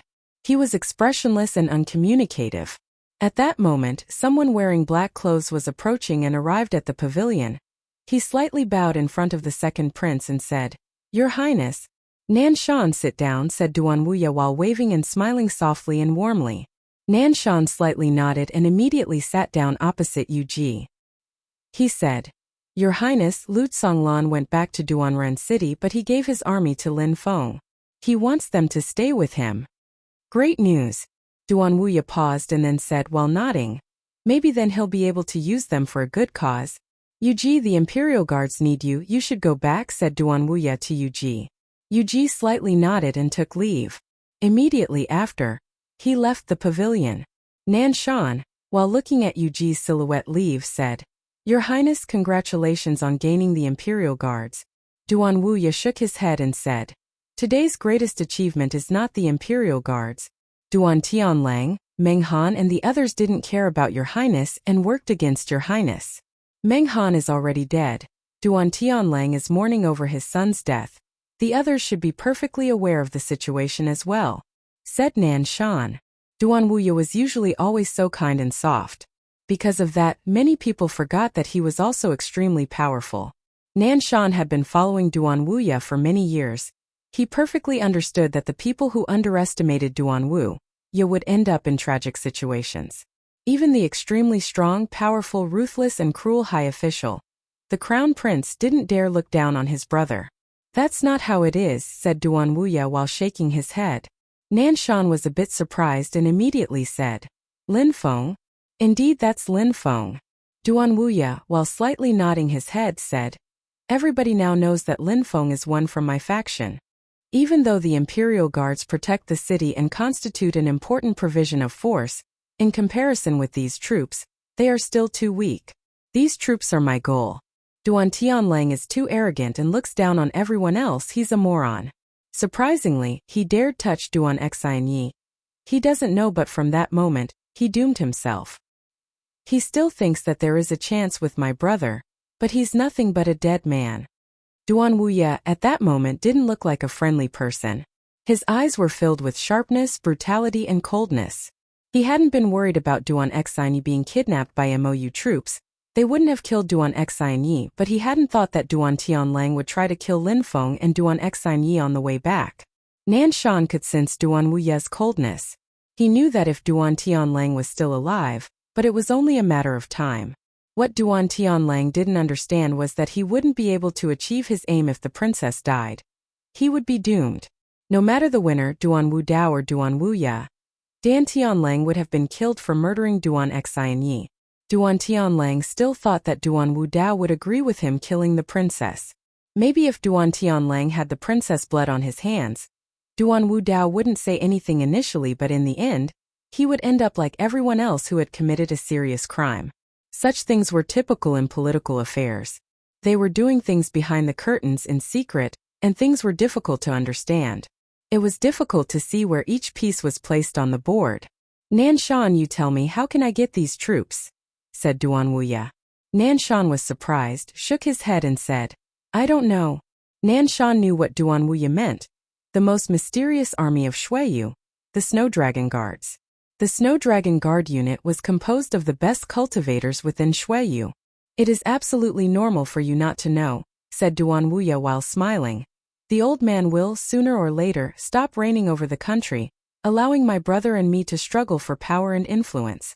Leading the ministers and so on will not be a problem, but the one who manages to obtain the Snow Dragon troops will be the real emperor. Nanshan remained silent. He didn't know much about the Snow Dragon troops apart from the fact that they were extremely strong. At that moment, Duan Wuya raised his head and gazed into the distance. Your Highness, I will leave now, said Nanshan while getting up, but Duan Wuya shook his head and said, no need, stay here. In the distance, Lin Feng had appeared. He was slowly and silently walking towards the pavilion, like a leaf floating on the wind, as if he was in perfect fusion with the earth. The energy which was emerging from his body was mysterious. Duan Wuya was a bit surprised. What is Lin Feng's cultivation level now? Thought Duan Wuya. Duan Wuya couldn't sense Lin Feng's cultivation level, but it seemed like since he had gone to Duanren City, he had changed a lot. Your Highness, said Lin Feng, who had arrived at the pavilion a moment later. Duan Wuya nodded. Lin Feng, hurry up and sit down, said Duan Wuya, looking friendly again. He once again looked easy to get along with. He seemed to be a warm and soft person. Lin Feng slightly nodded and sat down opposite Nan Shan. This time when Lin Feng entered into the forest, he didn't feel strange at all. It was obviously thanks to Duan Wuya. Your Highness, you asked me to personally come to the lovesick forest. What do you need to speak to me about? Asked Lin Feng. Lin Feng, you don't need to be so meticulous with me. Above all, I invited you to show you my gratitude for having brought Duan Xinyi back safely. Duan Wuya poured some alcohol into Lin Feng's glass and immediately downed his glass. Lin Feng grabbed the glass of alcohol and brought it to his lips while drinking. He said in a low voice, Your Highness, the princess was missing. It was my duty to bring her back. Lin Feng continued drinking the lovesick alcohol, and a mysterious feeling invaded his heart. How's the feeling? Asked Duan Wuya while smiling. Even though I can't appreciate alcohol that much, I know that lovesick alcohol is unique and original, replied Lin Feng while smiling. What I want to ask you is if Xinyi appeared in your heart while drinking lovesickness, said Duan Wuya with a smile yet not a smile on his face. Lin Feng, it seems that you do not have the same feelings as my sister. Lin Feng was a bit shocked and then smiled wryly. That alcohol was supposed to make a person's most loved one appear in one's heart. In Lin Feng's heart, except for the image of a pure and holy silhouette wearing long white clothes, there was also a small part which belonged to the princess. He remembered that day at the Z government, Duan Xinyi had really moved him to the extent that her silhouette appeared in his mind. Besides, in his heart there was another girl, wearing red clothes. She was gentle and demure. Lin Feng was a bit perplexed. He believed in true love. Alright, this also none of my business, Lin Feng. I officially granted you a title. You can now officially claim it. You can also go to Yangzhou City to get your fief. When Duan Wuya saw that Lin Feng remained silent, he also didn't insist. He instead changed the subject. At the end of the year, soon the annual New Year's holiday will be upon us. I will go back at that moment, replied Lin Feng. He and his father had been expelled out of the Lin clan, so it was better to wait for a complete year to be over before returning. Maybe he would be able to arrive for the Lin clan annual meeting too. Alright, in a few days I will send people to the Celestial Academy to come and pick you up to officially to receive your title, said Duan Wuya. Alright, said Lin Feng while slightly nodding. Your Highness, I would like to ask you for help. I need your connections to help me find someone. Tell me who, said Duan Wuya while nodding. My father Lin Hai, said Lin Feng slowly. Lin Hai said that he was going to the Imperial City, but many things had happened to Lin Feng, and he didn't even know where his father was. Lin Feng had no news, so he hoped that Duan Wu Ye would be able to help him as the city was extremely large. "Your father Lin Hai?" said Duan Wuye looking pensive, and then immediately nodded and said, "All right, Lin Feng, leave it to me." "Your Highness, thank you," said Lin Feng while nodding and saluting Duan Wuye with a cupped hand salute. "If you, Your Highness, don't have anything else to add, I will take my leave." "All right, you can go," said Duan Wuye while nodding and not preventing Lin Feng from leaving. Lin Feng abruptly left the lovesick forest. Outside of the lovesick forest, there was a pure and holy-looking silhouette waiting for him. When Lin Feng came out, they left together.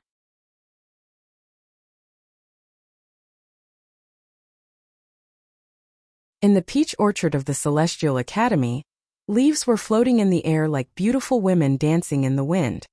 In the peach orchard of the Celestial Academy, leaves were floating in the air like beautiful women dancing in the wind. The melody of the zither was floating on the wind, just like the leaves of the peach trees. The melody could bring peace to anyone's heart. In the middle of that elegant pavilion, a graceful hand was floating over the strings of the zither. The melody was enchanting. Lin Feng, just like a diligent student, was sitting on the ground with his eyes closed, respectfully listening to the melody. At that moment, Lin Feng's eyes were closed and he was breathing peacefully. His body was surrounded by a cloud of qi. If people had been there, they would find it very mysterious, but there was nobody in sight.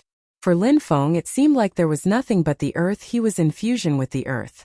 Yan Yuping Shang was a Xian Qi layer cultivator. If Lin Feng hadn't seen it with his own eyes, he would have never thought that Yan Yuping Shang, the teacher who was also the examiner for the military students' entrance exam, had such terrifying strength and power. While his fingers were floating over the strings of the zither, he could disintegrate soldiers and make them disappear into nothingness like dust. Lin Feng felt endless respect for Yan Yuping Shang. He was extremely powerful. Lin Feng held him in awe and veneration. After a long time, the sound of the zither stopped. Yan Yuping Shang raised his head and looked at Lin Feng, who as before seemed calm and serene, as if he was sound asleep. At that moment, Lin Feng opened his eyes. He had a smile on his face and looked even more handsome. He looked charming and intelligent. Lin Feng, originally, you were not in harmony with your heart's true intentions, and that caused a hindrance in your cultivation. That was the reason why I had proposed to play the zither for you and teach you how to play, so that you could wash your heart clean from all the pollution. But now your power of comprehension is stronger than mine and you can already penetrate into the earth fusion dimension. Now you can continue alone. You need to think, to learn more and understand more about heaven and earth, to the extent that you don't even need to listen to the zither any longer," said Yan Yuping Shang, who was speaking slowly. The earth fusion dimension was extremely difficult to reach.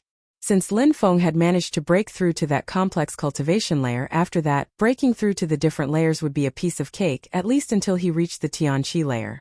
It wouldn't be like Yan Yuping Shang, for whom it was very difficult to reach higher levels after having broken through to the Xianqi layer. He had seen many geniuses, but he had never met someone like Lin Feng.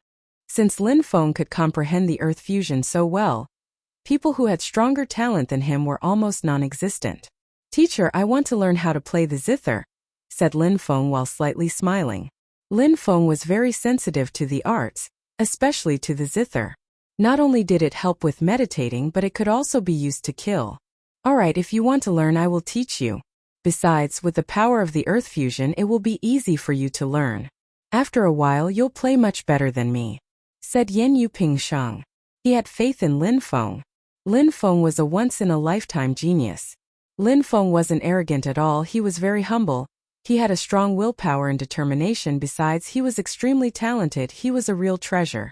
Looking at such an outstanding young man was a pleasure for other people. They felt happy when seeing such a talented genius. Yan Yuping Shang was particularly happy about the fact that Lin Feng wanted to learn how to play the zither, so Yan Yuping Shang hoped to see Lin Feng surpass him in the future. Yan Yuping Shang took out some books and waved his hand, which made them immediately float through the air towards Lin Feng. Lin Feng received the books and listened to Yan Yuping Shang. "Lin Feng, learning how to play the zither requires the ability to listen. Now, you have proven that you are able to listen. You will now need to get to know the zither. You need to learn how to understand it. These books are very easy, but amongst them there are songs and there are deadly zither skills as well. You can learn as much as you want, And if there is anything that you don't understand, you can always ask me. Alright, said Lin Feng while slightly nodding. He packed the books and immediately after said to Yan Yupingsheng, Teacher, I'm leaving. Alright, you can go, said Yan Yupingsheng while smiling. Lin Feng had said that he was leaving without being scared of offending Yan Yupingsheng. He wasn't the kind of person who cared about such small things. Yan Yupingsheng wasn't offended by something like that, on the contrary, he liked Lin Feng this way, honest and carefree. The news that Lin Feng had already come back to the Celestial Academy had quickly spread. Everybody also knew about the great things that he had accomplished during the war. Everybody also knew about the fact that, during the war, on the battlefield there was a song sung by Lin Feng which inspired passion within the troops. Besides, Lin Feng had created this himself, which definitely contributed to his artistic reputation. These days at the Celestial Academy, many people were talking about Lin Feng's achievements, but there were also many people who were talking about Lin Feng's cultivation level. The Celestial Academy had 4 cultivation towers. 3 of them were separated according to the 3 different student paths. There was another one, that one was a great catalyst for cultivation. In that 4th cultivation tower, the pure qi was also the thickest. It was the best tower for practicing cultivation. Besides, anybody could practice in that cultivation tower. Of course, the rule was always the same. One had to be strong enough to obtain a room. At that moment at the tower, there were some people looking up at the majestic cultivation tower. Their eyes were filled with impatience. Not all of them had the power to enter it, they were just admiring it. Yunxi was a new student at the Celestial Academy. She had broken through to the 2nd Ling Qi layer, which was not bad at all considering that she was only 17, but at the Celestial Academy, that was nothing extraordinary. If only one day I could go into that cultivation tower and practice on the top floor, it would be great, said Yunxi while looking up at the tall tower. That tower was different from the 3 others. The pure qi was flowing against the current. At the top of the tower, pure qi was denser than at the bottom. Besides, in that tower, rooms didn't require additional purity stones depending on the floor, and by standing at the bottom, it was possible to see which rooms on which floor were available. Only one glance sufficed. Once someone was in a room, the door closed itself and the pure qi started to circulate. Everybody could see from outside whether there was a free room or not. Each floor only had a single room. That cultivation tower was very special though. It was in the middle of all the other towers and was only used by extremely powerful cultivators. Many people like Yunxi were only there to admire it. They all hoped that they would be able to practice cultivation in that tower someday. Yunxi, stop dreaming, joked a girl wearing blue clothes next to her. You should become the girlfriend of one of them and then he would take you inside. Yunxi, last time didn't Du Gushang show that he was interested in you? You could go with him, said the other girl immediately. She sounded like she was joking in a jealous tone. Du Gushang was one of the 10 ranked disciples of the Celestial Academy. He was ranked 4th. In her thoughts appeared a noble young man. Yunxi shook her head and said, There is someone I like more than Du Gushang, it's Lin Feng. Lin Feng, the girl in blue clothes, was stupefied. She looked at the top of the tower and said, I heard that Lin Feng battled against Heimo last time and that he was extremely strong. Now he is known for his meritorious service during the war. He burnt an entire enemy army of hundreds of thousands alive. It's hard to imagine. He seems to be such a handsome and delicate young man. Yet he is so daring and courageous. Besides, he seems he is about the same age as us. Yes, he is now a marquis and owns a city. I heard that he came back to the Celestial Academy. Yunxi had a soft smile on her face. She remembered that day, when Lin Feng battled against Heimo. She would never forget him. He was so young yet so frivolous and courageous. Moron, said the girl next to her. She sounded a bit cold. Lin Feng is a marquis, so what? And even though he battled against Heimo, so what? That's a battle between cultivators of the 5th or 6th Ling Qi layer. However, Du Gushang is the 4th ranked disciple of the Celestial Academy, and has already broken through to the 8th Ling Qi layer. He is the most majestic man alive. The 4th cultivation room is his. How could Lin Feng rival him? Besides, Du Gushang is also a noble cultivator. He is from the Dugu clan, which is extremely influential. Yunxi, if you could even have a one-night stand with Du Gushang, that would already be good. Don't expect anything more. Why don't you go and have a one-night stand with him? Said Yunxi while frowning and feeling annoyed. You know nothing. If Du Gushang was interested in me, I wouldn't feel offended, said the girl while smiling coldly. Really? Said a voice coming from behind in the tone of a joke. These girls were surprised.